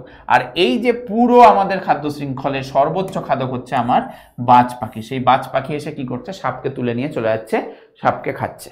ঠিক আছে, সো কিভাবে একটা পরপর ট্রপিক লেভেল মেনটেন হচ্ছে বুঝতে পেরেছিস? ঘাসকে খাচ্ছে ফড়িং, ফড়িংকে খাচ্ছে ব্যাঙ, ব্যাঙকে খাচ্ছে সাপ, সাপকে খাচ্ছে বাজ পাখি। তাহলে এটা কিন্তু গ্রেজিং ফুড চেনের একটা এক্সাম্পল। দেন যদি আমরা জলে চলে যাই, জলাভূমি বা পুকুরের খাদ্য শৃঙ্খল, সেটা কি রকম ভাবে হয়? তো পুকুরেও কিন্তু এক ধরনের উদ্ভিদ থাকে, যে উদ্ভিদকে আমরা পুকুরে যে উদ্ভিদগুলো থাকে, জলে যে উদ্ভিদগুলো থাকে, সেগুলোকে আমরা বলি ফাইটো। ঠিক আছে, ফাইটোপ্ল্যাঙ্কটন। তো তারা সেগুলো হচ্ছে প্ল্যাঙ্কটন টাইপের, এবং সেটা ফাইটো মানে হচ্ছে উদ্ভিদকে বোঝায়। সো এইখানে জলাভূমির উদ্ভিদকে বা উৎপাদক হিসাবে আমরা সেটাকে ফাইটোপ্ল্যাঙ্কটন বলে থাকি, যে ধরনের উদ্ভিদগুলো থাকে। যেমন ধর পাতাঝাজি যে উদ্ভিদ, সেটা আমাদের জলে থাকে। ঠিক আছে, পাতা শ্যাওলা এইসব। আচ্ছা, তো ফাইটোপ্ল্যাঙ্কটন যেটাকে আমরা উৎপাদক বলছি, তো সেইখানে সেই উৎপাদক বা সেই উদ্ভিদগুলোকে যারা খাবে তাদেরকে আমরা প্রাথমিক খাদক বলি, যার মধ্যে আমার জু প্ল্যাঙ্কটন পড়ে। বিভিন্ন প্রকার পোকামাকড়, জলে যে সকল পোকামাকড় থাকছে, সেগুলো কি করছে? ওই উৎপাদক বা সেই উদ্ভিদগুলোকে খাচ্ছে, জলের উদ্ভিদগুলোকে। এবার সেই যে পোকামাকড়, তাদেরকে খাচ্ছে জলে থাকা বা সেই পুকুরে থাকা ছোট ছোট মাছগুলো। তাহলে সেই ছোট মাছগুলো এখানে গৌণ খাদক হিসেবে কাজ করলো। দেন সেই ছোট মাছগুলোকে আবার বড় মাছ একটা এসে খেয়ে নিচ্ছে। হ্যাঁ, তো সেই বড় মাছ এখানে প্রগৌণ খাদক হিসেবে কাজ করছে, যারা গৌণ খাদককে খাচ্ছে। আবার যখন বক চলে আসে সেই পুকুরে মাছ ধরতে, সেই বক হয়ে যায় বড় মাছকে ধরলো, এবং সেই বড় মাছকে খাওয়ার পরে তারা, বকরা জেনারেলি সর্বোচ্চ খাদক একটা পুকুরের হতে পারে। তো এখানে কিন্তু আমাদের পুকুরের খাদ্য শৃঙ্খল দেখানো হয়েছে। নেক্সট হচ্ছে ডেট্রিটাস ফুড চেন। ডেট্রিটাস মানেই হচ্ছে আমাদের যে বিয়োজকের যে কন্ডিশন আমরা দেখেছিলাম, হ্যাঁ, সেইখান থেকে আমাদের ধীরে ধীরে শুরু হবে আমাদের কি? আমাদের ফুড চেন বা খাদ্য শৃঙ্খল। সো ডেট্রিটাস যেখানে আমাদের সেই পচা গলা যে জীব বা পাতা, পচা পাতা পড়ে আছে যেটাকে আমরা পচনশীল জৈব বস্তু বলছি, সেখানে এখান থেকে খাবার শৃঙ্খল শুরু হচ্ছে। ঠিক আছে, এখানে কোনো উৎপাদকের কন্ডিশন নেই। হ্যাঁ, এখানে যেহেতু মরা পচা পাতা, ঠিক আছে, বা জীব, তো সেখান থেকে শুরু হচ্ছে। এখানে আমরা উৎপাদক লিখবো না, এখানে লিখবো পচনশীল জৈব বস্তু। তো সেইটার উপর ডিপেন্ড করে কে তার নিজের জীবন কাটাচ্ছে, সেটা হচ্ছে কেঁচো, যারা প্রাথমিক বিয়োজক হিসেবে কাজ করছে। তো ডেট্রিটাসের ক্ষেত্রে আমরা বলেছিলাম বিয়োজকের কন্ডিশন কিন্তু আসবে। তো কেঁচো তারা কি করছে, পচনশীল জৈব বস্তুকে খাচ্ছে। দেন সেই কেঁচোকে আবার কে খাচ্ছে, চড়ুই পাখি এসে হয়তো তুলে নিয়ে চলে গেল। সো চড়ুই পাখি এখানে গৌণ বিয়োজক হিসেবে, তারা প্রাথমিক বিয়োজক বিয়োজিত করছে পচা পাতাকে, হ্যাঁ, বিভিন্ন প্রকার অ্যামোনিয়া বা এই ধরনের কন্ডিশনে। সো সেটা কেঁচো করছে, কেঁচোকে খেয়ে নিচ্ছে চড়ুই পাখি, যারা গৌণ বিয়োজক। আর চড়ুই পাখিকে আবার হয়তো বড় কোনো বাজ পাখি এসে তুলে নিয়ে চলে গেল, খেয়ে নিল, সেটা হচ্ছে আমাদের প্রগৌণ বিয়োজক। সো এখানেও কিন্তু একটা বিয়োজকের একটা স্ট্রাকচার আমরা পরপর দেখতে পেলাম, যেটাকে আমরা বলবো ডেট্রিটাস ফুড চেন। ঠিক আছে, এটাকে আমরা করকর খাদ্য শৃঙ্খলও বলে থাকি, বাংলায় দেখবি লেখা থাকবে করকর খাদ্য শৃঙ্খল।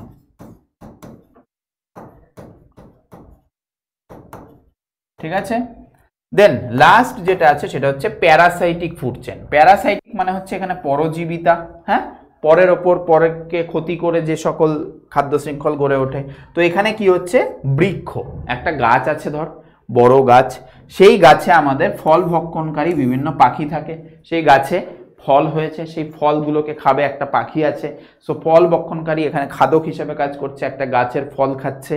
দেন সেই ফলকে খাচ্ছে, সেই পাখির বডিতে বিভিন্ন প্রকার পরজীবী আছে, ঠিক আছে, যার মধ্যে আমাদের মাইটস থাকতে পারে, লাইস, উকুন থাকতে পারে। সেই বডি আমাদেরও যেমন মাথায় উকুন হয়, ফিমেল বডিতে বেশি করে, মানে তার মাথায়, তো সেই ধরনের বিভিন্ন পাখি বা অন্যান্য জীব দেহেও কিন্তু একটোপ্যারাসাইট হিসেবে কাজ করবে। এই মাইটস, লাইস, এরা কি একটোপ্যারাসাইট।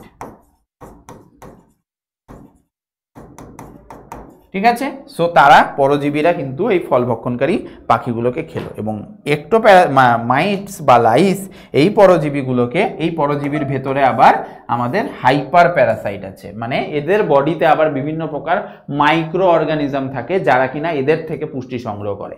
ঠিক আছে, আমাদের যেমন কৃমি থাকে আমাদের বডির ভেতরে, এন্ডো প্যারাসাইট, তেমনি এখানে প্যারাসাইটেরও যারা ক্ষতি করে তাদেরকে আমরা বলবো হাইপার প্যারাসাইট। ঠিক আছে, তাহলে হাইপার প্যারাসাইট যেটা আমরা লেপ্টোমোনাস, যারা কিনা মাইটস বা লাইসের প্যারাসাইট, তো এটাকে আমরা কি বলবো, প্যারাসাইট অফ প্যারাসাইট। ঠিক আছে, মানে প্যারাসাইটের প্যারাসাইট, এই ছিল প্যারাসাইট পরজীবী, তার পরজীবী হচ্ছে আবার এই।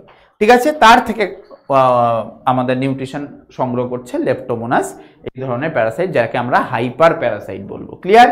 তাহলে এটা হচ্ছে প্যারাসাইটিক ফুড চেন, যেখানে আমরা প্যারাসাইটস নিয়ে আলোচনা করলাম।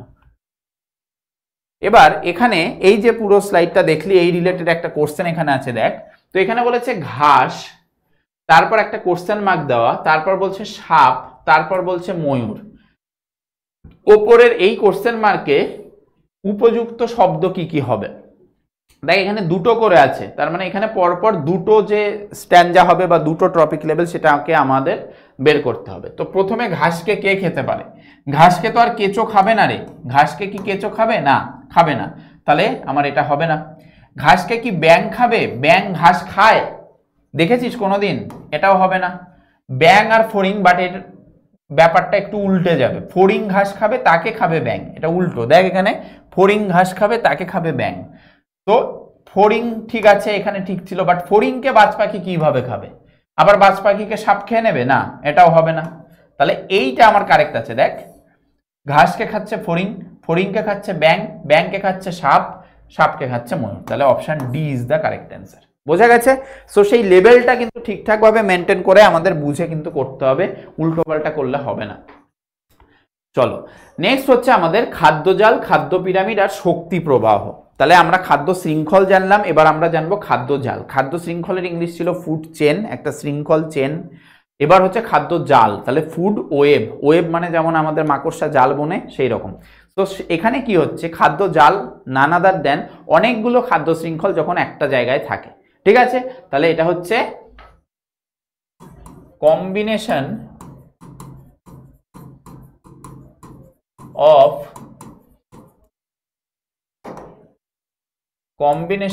অফ numerous ফুড চেন, অনেকগুলো খাদ্য শৃঙ্খল মিলে আমার খাদ্য জাল তৈরি হয়। কি রকম? দেখ, এখানে ঘাসকে খাচ্ছে ফড়িং, ফড়িংকে খাচ্ছে ব্যাং, ব্যাংকে খাচ্ছে সাপ, সাপকে খাচ্ছে বাজ পাখি। আমরা নর্মাল ভাবে যে তৃণভূমির খাদ্য শৃঙ্খল দেখেছিলাম সেইটার একটা এক্সাম্পল এখানে দেখানো হয়েছে। এইবার এই ঘাসকে তো ইঁদুরও খেতে পারে, হ্যাঁ, সেই ইঁদুরকে পেঁচা খেতে পারে, সেই পেঁচাকে গিরগিটি খেতে পারে, সেই গিরগিটি হয়তো আবার বাজ পাখির হাতে ধরা দিল। এই যে ঘাসকে ইঁদুর খেলো, সেই ইঁদুরকে তো আমার সাপও ডিরেক্ট খেয়ে নিতে পারে, তাই না? আবার এই ইঁদুরকে ডিরেক্ট বাজ পাখিও তুলে নিয়ে যেতে পারে। তো একটা জীবকে কিন্তু অনেক ট্রপিক লেভেলের খাদ্য মানে খাদকরা কিন্তু খেতে পারে। এমন না যে একটা ট্রপিক লেভেলের প্রগৌণ খাদক সেটা অন্য সেটা শুধু তার মধ্যেই সীমাবদ্ধ থাকবে না, সেটা কিন্তু অন্য আর একটা ট্রপিক লেভেলের বা অন্য একটা খাদ্য শৃঙ্খলের সেটা গৌণ খাদকও হয়ে যেতে পারে বা সেটা সর্বোচ্চ খাদকও হয়ে যেতে পারে। ঠিক আছে, সো এটা কিন্তু ভ্যারি করে। তারপর ধর এই ঘাসকে খরগোশ খেলো, হ্যাঁ, খরগোশকে ফড়িং খেয়ে নিল, তারপর হয়তো এই বরাবর চললো, হ্যাঁ। তারপর সরি, খরগোশকে ফড়িং কিভাবে খায়? ফড়িংকে খরগোশ খেলো, হ্যাঁ। তো ঘাসকে ফড়িং খেলো, ফড়িংকে ব্যাঙও খেতে পারে, ফড়িংকে গিরগিটিও খেতে পারে, ফড়িংকে খরগোশও খেতে পারে। আচ্ছা, এবার এই খরগোশকে ডিরেক্ট সাপও তুলে নিয়ে যেতে পারে, খরগোশকে শিয়ালও খেতে পারে, হ্যাঁ, সেই শিয়ালকে আবার সিংহ খেয়ে নিল, হ্যাঁ। তো এই রকম ভাবে কিন্তু অনেকগুলো খাদ্য শৃঙ্খলকে যখন আমরা একটা জায়গায় কম্বাইন করি তখন সেটাকে আমরা বলবো খাদ্য জাল। ঠিক আছে, এটা পুরো একটা জালের মতো, কোন দিকে কি আমাদের তীর চিহ্ন দেওয়া, একটা জালের মতো স্ট্রাকচার তৈরি হয়ে গেছে, সেই কারণে আমরা এটাকে বলবো। তো একটা খাদ্য কিন্তু অনেকের খাদ্য মানে একটা জীব সেটা কিন্তু অনেকের খাদ্য হতে পারে। ঠিক আছে, তো সেই কন্ডিশনটা আমরা খাদ্য জাল থেকে বুঝতে পারি। দেন আমাদের আছে খাদ্য পিরামিড, হ্যাঁ, খাদ্য পিরামিড, যার মধ্যে আমরা বিভিন্ন ধরনের পিরামিডের নাম পড়ি। সংখ্যার পিরামিড, জীবভর পিরামিড, শক্তির পিরামিড, ইনভার্টেড পিরামিড, হ্যাঁ। তো তার মধ্যে সংখ্যার পিরামিড মানে কি, আমার ধীরে ধীরে সংখ্যা বাড়ছে। এইরকম ভাবে যদি আমরা প্রত্যেকটা টপিক লেভেলকে দেখাই তাহলে আমার প্রত্যেকটা, ধর একটা তৃণভূমি, এটা, হ্যাঁ, এটা ঘাস, তাহলে ঘাস একটা বিশাল জায়গা জুড়ে আছে, সেই ঘাসকে খাচ্ছে ধর ফড়িং, হ্যাঁ, ফড়িং এর সংখ্যা রিলেটিভলি ঘাসের থেকে তো কম, ফড়িং এর থেকে আবার কার কম, ব্যাঙের সংখ্যা কম, হ্যাঁ, ব্যাঙের থেকে আমার সাপের সংখ্যা কম, আবার সাপের থেকে আমার বাজ পাখির সংখ্যা কম। সো এই যে তৃণভূমির যে খাদ্য শৃঙ্খল, ধর এটাকে যদি আমরা পিরামিডের একটা স্ট্রাকচার দিই, সেই সংখ্যার দিক থেকে কার সংখ্যা কি বেশি কি কম সেই অনুযায়ী কিন্তু আমার বাড়ছে, এরকম ভাবে ধীরে ধীরে ওপরে উঠছে, মানে একদম নিচের যেটা থাকছে তার মানে তার সংখ্যা সবচেয়ে বেশি থাকছে। সেম ভাবে আমরা এটার ক্ষেত্রে কিন্তু এটাও বুঝতে পারি যে একটা ঘাসের যে আয়তন সেটা যদি ক্যালকুলেট করা হয় সেটা অনেক বেশি হবে এইগুলোর তুলনায়, তাই না? এগুলোর একটা বাজ পাখির তুলনায় একটা ঘাসের ওয়েট অনেক বেশি হবে। তো সেই জীবভরের পিরামিড, সংখ্যার পিরামিড, শুধুমাত্র জীবভরের ক্ষেত্রে আমরা এটা কেজিতে ডিনোট করবো, ধর কত কেজি ওয়েট, হ্যাঁ, তার ফড়িং এর আবার কত কেজি ওয়েট, হ্যাঁ। সো এইভাবে যদি তুলনা করে আমরা একটা পিরামিড বানাই সেই অনুযায়ী কিন্তু আমাদের জীবভর পিরামিড তৈরি হয়ে যাবে। শক্তির পিরামিড, শক্তির পিরামিডও আমরা এখানে বলতে পারি। কিভাবে বলতে পারি? একটা ঘাস যারা কিনা সালোক সংশ্লেষ প্রসেসে যে খাবার তৈরি, মানে তার ভেতরে যে এনার্জি তৈরি করে রাখছে, সেই এনার্জি ফড়িং স্টেজে গিয়ে কিন্তু ততটা এনার্জি ফড়িং এর মধ্যে যাবে না, 10%ই শুধুমাত্র যায়। আবার তার 10% আবার যায় ব্যাঙের মধ্যে, তার 10% আবার যায় আমাদের সাপের মধ্যে, তার 10% আমার যায় বাজ পাখির মতো। সো এইভাবে কিন্তু ধীরে ধীরে ধীরে কিন্তু শক্তির পরিমাণ একদম লাস্ট যে সর্বোচ্চ স্তরে যে থাকছে তার কাছে কিন্তু খুব কম পরিমাণে গিয়ে পৌঁছাচ্ছে। তো এইটা হচ্ছে শক্তির পিরামিড, ধীরে ধীরে শক্তির ব্যাপারটা ধীরে ধীরে কমতে থাকছে। তো এখানে আমাদের সেই লিন্ডেম্যানস ল আসবে, এখানেই আমাদের লিন্ডেম্যানস ল আসবে, যেটা আমরা এখানে দেখব, হ্যাঁ, লিন্ডেম্যানের 10% সূত্র। আর একটা হচ্ছে ইনভার্টেড পিরামিড। ইনভার্টেড পিরামিডটা অনেকটা এইটার মতো, এই যে এইটা প্যারাসাইটিক ফুড চেন, যেখানে কি হচ্ছে, একটা বৃক্ষ আছে, একটাই বৃক্ষ ধর, হ্যাঁ, সেই বৃক্ষের থেকে আমার কি আছে, সেখানে ফল খাওয়া পাখির পরিমাণ বেশি, সেই পাখির দেহে অনেকগুলো প্যারাসাইট আছে, সেই প্যারাসাইটের দেহে অনেকগুলো হাইপার প্যারাসাইট আছে, ঠিক আছে। সো এইরকম উল্টে যদি যায় পিরামিড, পিরামিড দেখতে আমার জেনারেলি কেমন ছিল, নিচের বেসটা বড় ছিল, বাট এখানে দেখ নিচের বেসটা ছোট, ওপরের যে সর্বোচ্চ ঘাতক তার বেসটা বড়।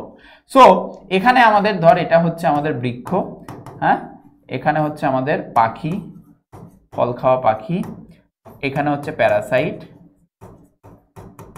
আর এখানে হচ্ছে হাইপার প্যারাসাইট। বোঝা গেছে? সো এইভাবে যে আমাদের প্যারাসাইটিক ফুড চেন সেইটা কিন্তু আমাদের ইনভার্টেড পিরামিডের মধ্যে যায়। ক্লিয়ার? আচ্ছা, তাহলে খাদ্য পিরামিড গেল। এরপর হচ্ছে শক্তি প্রবাহের পর্যায়। শক্তি প্রবাহ, শক্তি যে প্রবাহিত হচ্ছে সেটার পর্যায়গুলো কি কি, কি কি পর্যায়, এটা কিন্তু মাথায় রাখতে হবে। প্রথমে হচ্ছে শক্তি অর্জন করবে, হ্যাঁ, সূর্য থেকে শক্তি আমাদের সবুজ উদ্ভিদে আসবে, হ্যাঁ, খুব কম পরিমাণ শক্তি কিন্তু সবুজ উদ্ভিদ নিজের মধ্যে রাখে এবং সেটাকে আমরা বলি জিপিপি। জিপিপি মানে কি? Gross primary productivity. মানে এটা একদম যতটা পরিমাণ শক্তি তারা নিজেদের মধ্যে রাখছে একটা উৎপাদক। এইবার সেই উৎপাদককে আবার খেতে থাকবে খাদক শ্রেণী, কিন্তু সেই খাদক শ্রেণীর কাছে ততটাই পৌঁছাবে যতটা এনপিপি হবে। ঠিক আছে, যতটা এনপিপি। এনপিপি মানে কি? এনপিপি মানে হচ্ছে net primary productivity. Net primary productivity. ঠিক আছে, সেই এনপিপিটা কি হচ্ছে? সেই যে উদ্ভিদ সে তার রেসপিরেশন করেছিল, সেই রেসপিরেশনে রেসপিরেটরি লস হয়েছে, সেইটা যদি তার জিপিপি গ্রস প্রাইমারি প্রোডাক্টিভিটি থেকে বাদ দেয় তাহলে সেই এনপিপিটাই কিন্তু আমাদের খাদক স্তরে গিয়ে পৌঁছাবে, প্রাথমিক খাদক। তার থেকে আবার সেই প্রাথমিক খাদকের আবার রেসপিরেটরি লস হবে, তার থেকে সেইটা বাদ যাবে, যতটা বাদ গিয়ে পড়ে থাকবে যতটা, সেইটা যাবে আবার পরবর্তী খাদক স্তরে। সো এইভাবে কিন্তু ধীরে ধীরে এগোতে থাকবে। সো এখানে শক্তির ব্যবহার হচ্ছে, এখানে শক্তির অর্জন হয়েছিল প্রথমে, তারপর এখানে শক্তির ব্যবহারটা কিসে হয়েছে? এই রেসপিরেটরি লসে হয়েছে। ঠিক আছে, অ্যান্ড লাস্ট হচ্ছে আমাদের শক্তির স্থানান্তর। এইবার হচ্ছে শক্তির স্থানান্তরটা আমাদের যেরকম ভাবে আমরা দেখেছিলাম 10% করে এগোয়। সো লিন্ডেম্যানের 10% ল অনুযায়ী কিন্তু ধীরে ধীরে এগোতে থাকবে এবং একদম সর্বোচ্চ খাদক স্তরে কিন্তু খুব কম পরিমাণ শক্তি তারা পাবে একটা খাবার পাওয়ার পরে। তো এই কারণে এই যে খাদ্য শৃঙ্খলটা বা এই যে পিরামিডটা, এটা কিন্তু বেশি লং হয় না। একটা খাদ্য শৃঙ্খল 4 বা 5টা জীবের মধ্যেই কিন্তু বজায় থাকে। মানে সর্বোচ্চ খাদক হয়তো 5th স্তরে থাকতে পারে, তার চেয়ে বেশি স্তরে কিন্তু থাকা যাবে না, তাহলে কিন্তু তার কাছে গিয়ে লাস্ট আলটিমেটলি কিছুই পৌঁছাবে না খাবার, মানে শক্তি। যে একটা খাবার খাবে, সেই খাবার খাওয়ার জন্য যে শক্তিটা পাওয়ার জন্য খাবারটা খাচ্ছে, সেই শক্তি যদি নাই পায় তাহলে সেই খাবার খেয়ে তো লাভ নেই, তার জন্য খেটে তার জন্য দৌড়াদৌড়ি করে তো লাভ নেই। সো 4 থেকে 5টাই কিন্তু আমাদের শ্রেণী মানে জীব মিলে আমার খাদ্য শৃঙ্খল তৈরি হয়। তাহলে এই যে জিনিসটা পড়লাম, এই রিলেটেড একটা কোশ্চেন করে নিই। কোন প্রকার পিরামিড কখনো উল্টানো হতে পারে না? কোন প্রকার পিরামিড কখনো উল্টানো হতে পারে না? তাহলে কি কি বলেছে? খাদ্য পিরামিড হতেই পারে, খাদ্য পিরামিড, যে কোনো খাদ্য পিরামিড কিন্তু উল্টে যেতেই পারে, যেমন এটার ক্ষেত্রে আমরা দেখেছিলাম। জীবভর পিরামিড না, জীবভর পিরামিড কিন্তু আমাদের জেনারেলি সোজাই হয়, বাট সেটা উল্টোও হতে পারে, মানে এটা উল্টো কিন্তু হতে পারে, হ্যাঁ, এটা উল্টো হতে পারে। খাদ্য পিরামিডও আমাদের উল্টো হতেই পারে। নেক্সট হচ্ছে শক্তি পিরামিড। হ্যাঁ, এই যে শক্তি পিরামিড যেটা 10% ল অনুযায়ী পরপর স্টেজ বাই স্টেজ ডিক্রিজ করতে থাকবে লাস্ট স্টেজে গিয়ে। সো এইটা কিন্তু আমার কোনো সময় উল্টানো হবে না। সো এটাই কিন্তু আমাদের কারেক্ট অ্যান্সার, যেটা কোনো সময় উল্টানো হবে না। সংখ্যা পিরামিডও উল্টা যেতেই পারে, যেমন এটাকে আমরা দেখতে পেয়েছি। এটার যদি আমি সংখ্যা দেখি তাহলে কিন্তু রিলেটিভলি কমে যাচ্ছে উপরে গিয়ে। হাইপার প্যারাসাইট কিন্তু অনেকটা বড়। সো এটা কিন্তু উল্টানো, ইনভার্টেড হতেই পারে, বাট শক্তি পিরামিড এইটা কখনো কিন্তু উল্টানো হবে না। ক্লিয়ার? সো শক্তি পিরামিড কখনো ইনভার্টেড হতে পারে না, নেভার ইনভার্টেড। ঠিক আছে, লিন্ডেম্যানস 10% ল আমাদের নর্মাল অনুযায়ী কিন্তু এগোবে। লাস্ট স্লাইড আজকের, খুব ইম্পর্টেন্ট স্লাইড, এবং এখান থেকে কিন্তু অনেক জিনিসপত্র আছে যেগুলো বোরিং লাগতে পারে তোদের বইতে, বাট কিছু কিছু জিনিস ইম্পর্টেন্ট, কিছু কিছু জিনিস তথ্য তুলে নিয়ে এসেছি যেখান থেকে কোশ্চেন জেনারেলি আসার চান্স আছে। তো সেই তথ্যগুলো আমি আজকে তোদের সামনে নিয়ে আসছি। যদি ডিটেলসে করতে চাস তাহলে ইয়াতার্থের যে ডিটেল লেকচার আছে এই টপিকের ওপর, সেটা দেখে নিস। আমি এখানে ইম্পর্টেন্ট কিছু কিছু জিনিস নিয়ে এসেছি যেগুলো আমি বলে দিচ্ছি। তো দেখ, প্রথমে আমাদের পরিপোষক চক্র বা যেটাকে আমরা নিউট্রিয়েন্ট সাইকেল বলি, সেইটা আমাদের দেখতে হবে। হ্যাঁ, নিউট্রিয়েন্ট সাইকেল আমাদের দেখতে হবে। তো নিউট্রিয়েন্ট সাইকেলের মধ্যে আমাদের প্রথমেই হচ্ছে জল চক্র। হ্যাঁ, ওয়াটার সাইকেল। তো সেটা জেনারেলি কি হচ্ছে, ভূপৃষ্ঠ সেটা তাপ পড়ছে, তাপের ফলে সেটা বাষ্পমোচন করছে, মানে বাষ্পীভূত হয়ে যাচ্ছে সে জল, এবং সেই বাষ্পীভূত হয়ে গিয়ে বায়ুমণ্ডলে সেই মেঘ ক্রিয়েট করছে। ধীরে ধীরে সেই মেঘ আরো ঘনীভূত হয়ে আবার বৃষ্টির জল হিসাবে কিন্তু ভূপৃষ্ঠে নেমে আসছে। তো এটা একটা ওয়াটার সাইকেল, জল চক্র। নেক্সট হচ্ছে গ্যাস চক্র। তো গ্যাস চক্রের কথা আমরা তো ফটোসিনথেসিস আর রেসপিরেশনের যে ব্যাপারটা সেটা দিয়ে যদি ডিনোট করি তাহলে আমরা এমনি বুঝতে পারবো যে O2 আর CO2, O2 আমাদের ত্যাগ হয় ফটোসিনথেসিসের সময়, CO2 আমাদের ত্যাগ হয় শ্বসনের সময়। নেক্সট হচ্ছে পাললিক চক্র। তো পাললিক চক্র, এখানে কিন্তু আমরা বিভিন্ন প্রকার ফসফরাস, সালফার এই ধরনের যে এলিমেন্টস গুলো সেগুলো কিন্তু একটা সাইক্লিক ওয়েতে আমাদের পুরো এনভায়রনমেন্ট এবং তার সাথে আমাদের যে পুরো কন্ডিশন সেখানে কিন্তু ঘোরাফেরা করে, এবং সেটা একটা সাইক্লিক আকারে কিন্তু সেই পুরো ব্যাপারটা হয়। এমনকি নাইট্রোজেন চক্র, এটাও কিন্তু আমাদের একটা সাইক্লিক ওয়েতে পুরো মাটি থেকে বাতাস থেকে মাটিতে আসে, আবার মাটি থেকে মানে বায়ুতে চলে যায়। সো এটা কিন্তু একটা চক্র আকারে কিন্তু পরিবর্তিত হয়। এরপর আছে আমাদের ইম্পর্টেন্ট একটা জায়গা, সেটা হচ্ছে প্রাকৃতিক সম্পদ। এবং প্রাকৃতিক সম্পদে কিন্তু অনেক জিনিস আছে, যার মধ্যে আমরা কিছু গুরুত্বপূর্ণ তথ্যই আমরা তোদের জানাবো। যার মধ্যে শুরুতেই আছে CGWB।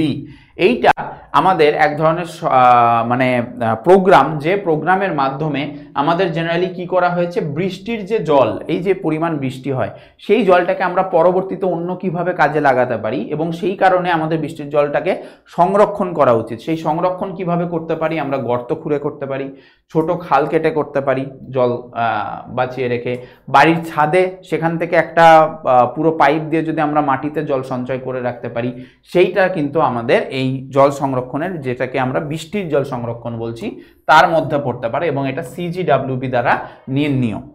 নেক্সট হচ্ছে হর্টিকালচার। ঠিক আছে, হর্টিকালচার মানে উদ্যানবিদ্যা। বিভিন্ন প্রকার সৌন্দর্য বর্ধনকারী যে সকল উদ্ভিদ সেগুলোকে যদি আমরা একটা জায়গায় গ্রো করি, সেই সৌন্দর্য বর্ধনকারী উদ্ভিদের পালনকে আমরা হর্টিকালচারের মধ্যে ফেলি। এছাড়াও আমরা বিভিন্ন প্রকার ড্রাগ যে তৈরি করি বিভিন্ন ঔষধি প্ল্যান্ট থেকে, মেডিসিনাল প্ল্যান্ট, সেগুলোকেও কিন্তু আমরা এই উদ্যানবিদ্যায় বা এই হর্টিকালচার সিস্টেমে কিন্তু সেগুলোকে গ্রো করাতে পারি।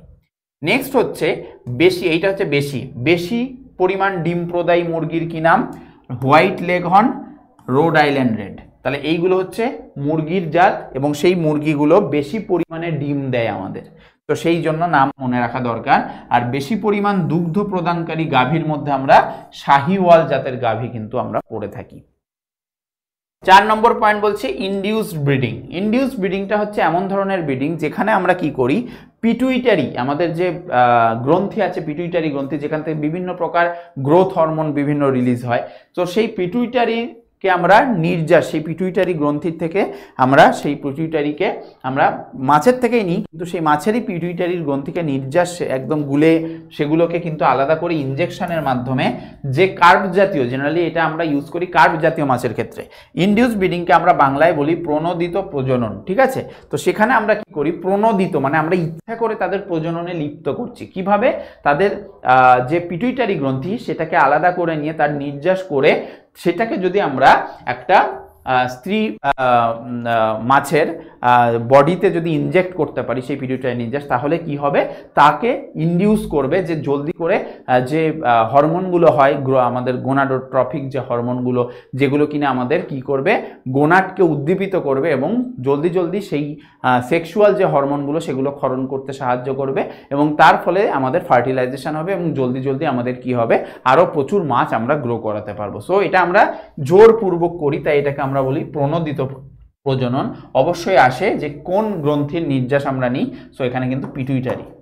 নেক্সট হচ্ছে মিশ্র মৎস্য চাষ। মিশ্র মৎস্য চাষ তার মানে এখানে আমরা কি করি, আমরা বিদেশি কিছু পোনার সঙ্গে দেশি পোনার একটা মিশ্রণ তৈরি করি। একটা নির্দিষ্ট একটা পুকুরের মধ্যে, পুকুরের বিভিন্ন জলের লেভেল থাকে, সেই লেভেল অনুযায়ী দেশি পোনার কাতলার সাথে বিদেশি পোনার সিলভার কার্প রাখি একটা স্তরে, দেশি পোনার রুইয়ের সাথে বিদেশি পোনার গ্রাস কার্প রাখি একটা স্তরে, মৃগেল তার সাথে রাখি সাইপ্রিনাস কার্প। তো এইগুলো দেশি পোনার সাথে বিদেশি পোনার সম্মেলন ঘটিয়ে জলের বিভিন্ন লেভেলে কিন্তু আমরা তাদের চাষ করি, এবং সেই চাষটা কিন্তু খুব ভালো হয় এবং সেখান থেকে প্রচুর কামাই হয়, এবং এই কারণে কিন্তু এটাকে আমরা মিশ্র চাষ বলছি, যেখানে দেশি পোনা আর বিদেশি পোনার একটা মিশ্রণ হচ্ছে। নেক্সট হচ্ছে বিকল্প খাদ্য। সো বিকল্প খাদ্য হিসাবে আমরা এখানে কি কি ইউজ করি, স্পাইরুলিনা, ক্লোরেল্লা, এই ধরনের বিভিন্ন বিকল্প খাদ্য হিসাবে এগুলোকে আমরা ইউজ করতে পারি, যেগুলো আসলে কি ব্লু গ্রিন অ্যালগি বা নীলাভ সবুজ শৈবাল, যেগুলো কিনা নিজেরা কি করতে পারে, ফটোসিনথেসিস করতে পারে এবং তাদের কিন্তু আমরা বিকল্প খাদ্য হিসেবে গ্রহণ করতে পারি। এছাড়াও ক্লোরেল্লার সম্পর্কে তোরা ফার্স্ট চ্যাপ্টারে পড়ে থাকবি, এগুলো কিন্তু মহাকাশ যাত্রীরা কিন্তু তাদের সাথে নিয়ে যায়, যাতে সেখানে গিয়ে অক্সিজেনটা তৈরি করতে পারে। সেই মহাকাশে যেখানে থাকছে, যার মধ্যে থাকছে, সেখানে অক্সিজেন কমতি হলে তারা ক্লোরেল্লার সাহায্যে কিন্তু সেই অক্সিজেনটা তৈরি করতে পারে। নেক্সট হচ্ছে শক্তি সম্পদ। শক্তি সম্পদের মধ্যে আমাদের জেনারেলি দুটো লেভেল পড়ে, একটা হচ্ছে প্রচলিত শক্তি আর একটা হচ্ছে অপ্রচলিত শক্তি। তো প্রচলিত শক্তির মধ্যে কি কি পড়ে? প্রচলিত শক্তির মধ্যে জেনারেলি আমাদের পুনর্নবীকরণযোগ্য আর নবীকরণ অযোগ্য, মানে যেটাকে আমরা বারবার তৈরি করতে পারি আর যেটাকে আমরা একবার হারিয়ে গেলে সেটাকে আর ফিরিয়ে আনা যায় না, এই ধরনের শক্তির কন্ডিশন পড়ি। পুনর্নবীকরণযোগ্য যে শক্তিগুলো, সেই শক্তিগুলোকে আমরা আবার তৈরি করতে পারি, যেমন বায়ু শক্তি, জলবিদ্যুৎ শক্তি, এগুলো একবার হারিয়ে গেলেও সেগুলোকে আবার কিন্তু রিকভার করিয়ে আবার সেটাকে আমরা কাজে লাগাতে পারি। বা পুনর্নবীকরণ অযোগ্য যেটা, সেটাকে কিন্তু কয়লা একবার দহন হয়ে গেলে সেইটাকে কিন্তু আবার কয়লা রূপে ফিরিয়ে আনা যায় না। পেট্রোলিয়াম একবার দহন হয়ে গেলে সেটা কিন্তু আবার পেট্রোলিয়াম বা বিভিন্ন প্রকার তেল বা সেইগুলো হিসাবে আমরা কিন্তু আবার ফিরে পাই না। সো এই কারণে পুনর্নবীকরণযোগ্য আর পুনর্নবীকরণ অযোগ্য যে কন্ডিশন, সেটা চলে আসছে। নেক্সট হচ্ছে অপ্রচলিত শক্তি। অপ্রচলিত শক্তির মধ্যে আমার সৌরশক্তি পড়ে, পারমাণবিক শক্তি পড়ে, যেগুলো আমাদের জেনারেলি কন্ট্রোলে না। লাস্ট হচ্ছে এই যে সৌরশক্তি আমরা বললাম অপ্রচলিত শক্তি, এই সৌরশক্তিতে একটা খুব ইম্পর্ট্যান্ট এইটা আছে, যেখানে সৌরকোষ ইউজ করা হয় এবং অর্ধপরিবাহী রূপে সৌরকোষে আমরা কি ইউজ করি? সিলিকন ধাতু ইউজ করি, বিশুদ্ধ সিলিকন ধাতু ইউজ করি। এইটা কিন্তু আসে যে আমরা সৌরকোষ, যে সৌরশক্তি যেখান থেকে আমরা পাচ্ছি, সেই সৌর সেল বা সোলার সেল, সেই সোলার সেলে আমরা কি ধাতু ইউজ করি? তো সেখানে কিন্তু আমাদের বিশুদ্ধ সিলিকন ধাতু ইউজ করি। সিলিকনের সিম্বল জানিস? SI। তো সিলিকন ধাতু কিন্তু আমরা ইউজ করে থাকি। বোঝা গেছে? তো এইগুলো খুব ইম্পর্টেন্ট কয়েকটা তথ্য আমি বের করেছি সেই অংশটা থেকে এবং সেটা তোদের সামনে রাখার চেষ্টা করেছি। এখান থেকে কিন্তু বেশি পরিমাণে MCQ বা VSQ কোশ্চেন হওয়ার চান্স আছে, ঠিক আছে, এই জায়গা থেকে। আর 2 মার্কস 3 মার্কসের জন্য তোরা একটু ওই জায়গাগুলো ভালো করে ডিটেল লেকচার দেখে নিস বা একটু বইটা ভালো করে পড়ে নিস। তো এই কন্ডিশনের ওপর বেস করে যে কোশ্চেনটা আছে আমরা দেখে নিই।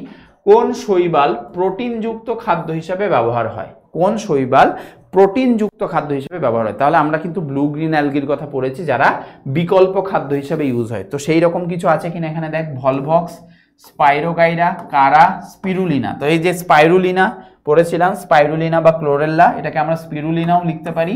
তো এইটাকে কিন্তু আমরা বিকল্প খাদ্য, যেটা কিনা প্রোটিনের একটা সোর্স, প্রোটিন আমরা সেখান থেকে পাই, সেই হিসাবে কিন্তু আমরা স্পিরুলিনাকে ইউজ করতে পারি। ক্লিয়ার? তো তোদের এই চ্যাপ্টার থেকে ইম্পর্টেন্ট যত রকমের কোশ্চেন আছে, 2 মার্কস 3 মার্কস, ঠিক আছে, 5 মার্কসেরও একটা দুটো আছে, সেগুলো এখানে রাখার চেষ্টা করেছি। আশা করি তোদের হেল্প হবে। অবশ্যই কিন্তু এই কোশ্চেনগুলো ফেলে রেখে যাস না, ভালো করে খাতায় তৈরি করে নিবি নোট বানিয়ে, ঠিক আছে। আর ডিটেল জিনিসগুলো একটু বই থেকে কিন্তু ভালো করে দেখে নিবি। আশা করি 5 মার্কস 5th চ্যাপ্টারটা খুব, এটা লাস্ট টাইম রিভিশনের জন্য খুব হেল্প করবে। আর পিডিএফটাও আমি কমেন্ট বক্সে বা ডিসক্রিপশন বক্সে দিয়ে দেওয়ার চেষ্টা করব এই ভিডিওর লেকচারে, ঠিক আছে। আর যদি কোনো কনফিউশন থাকে এই ভিডিওর লেকচারে কমেন্টেই কিন্তু জানাস আমাকে, ঠিক আছে।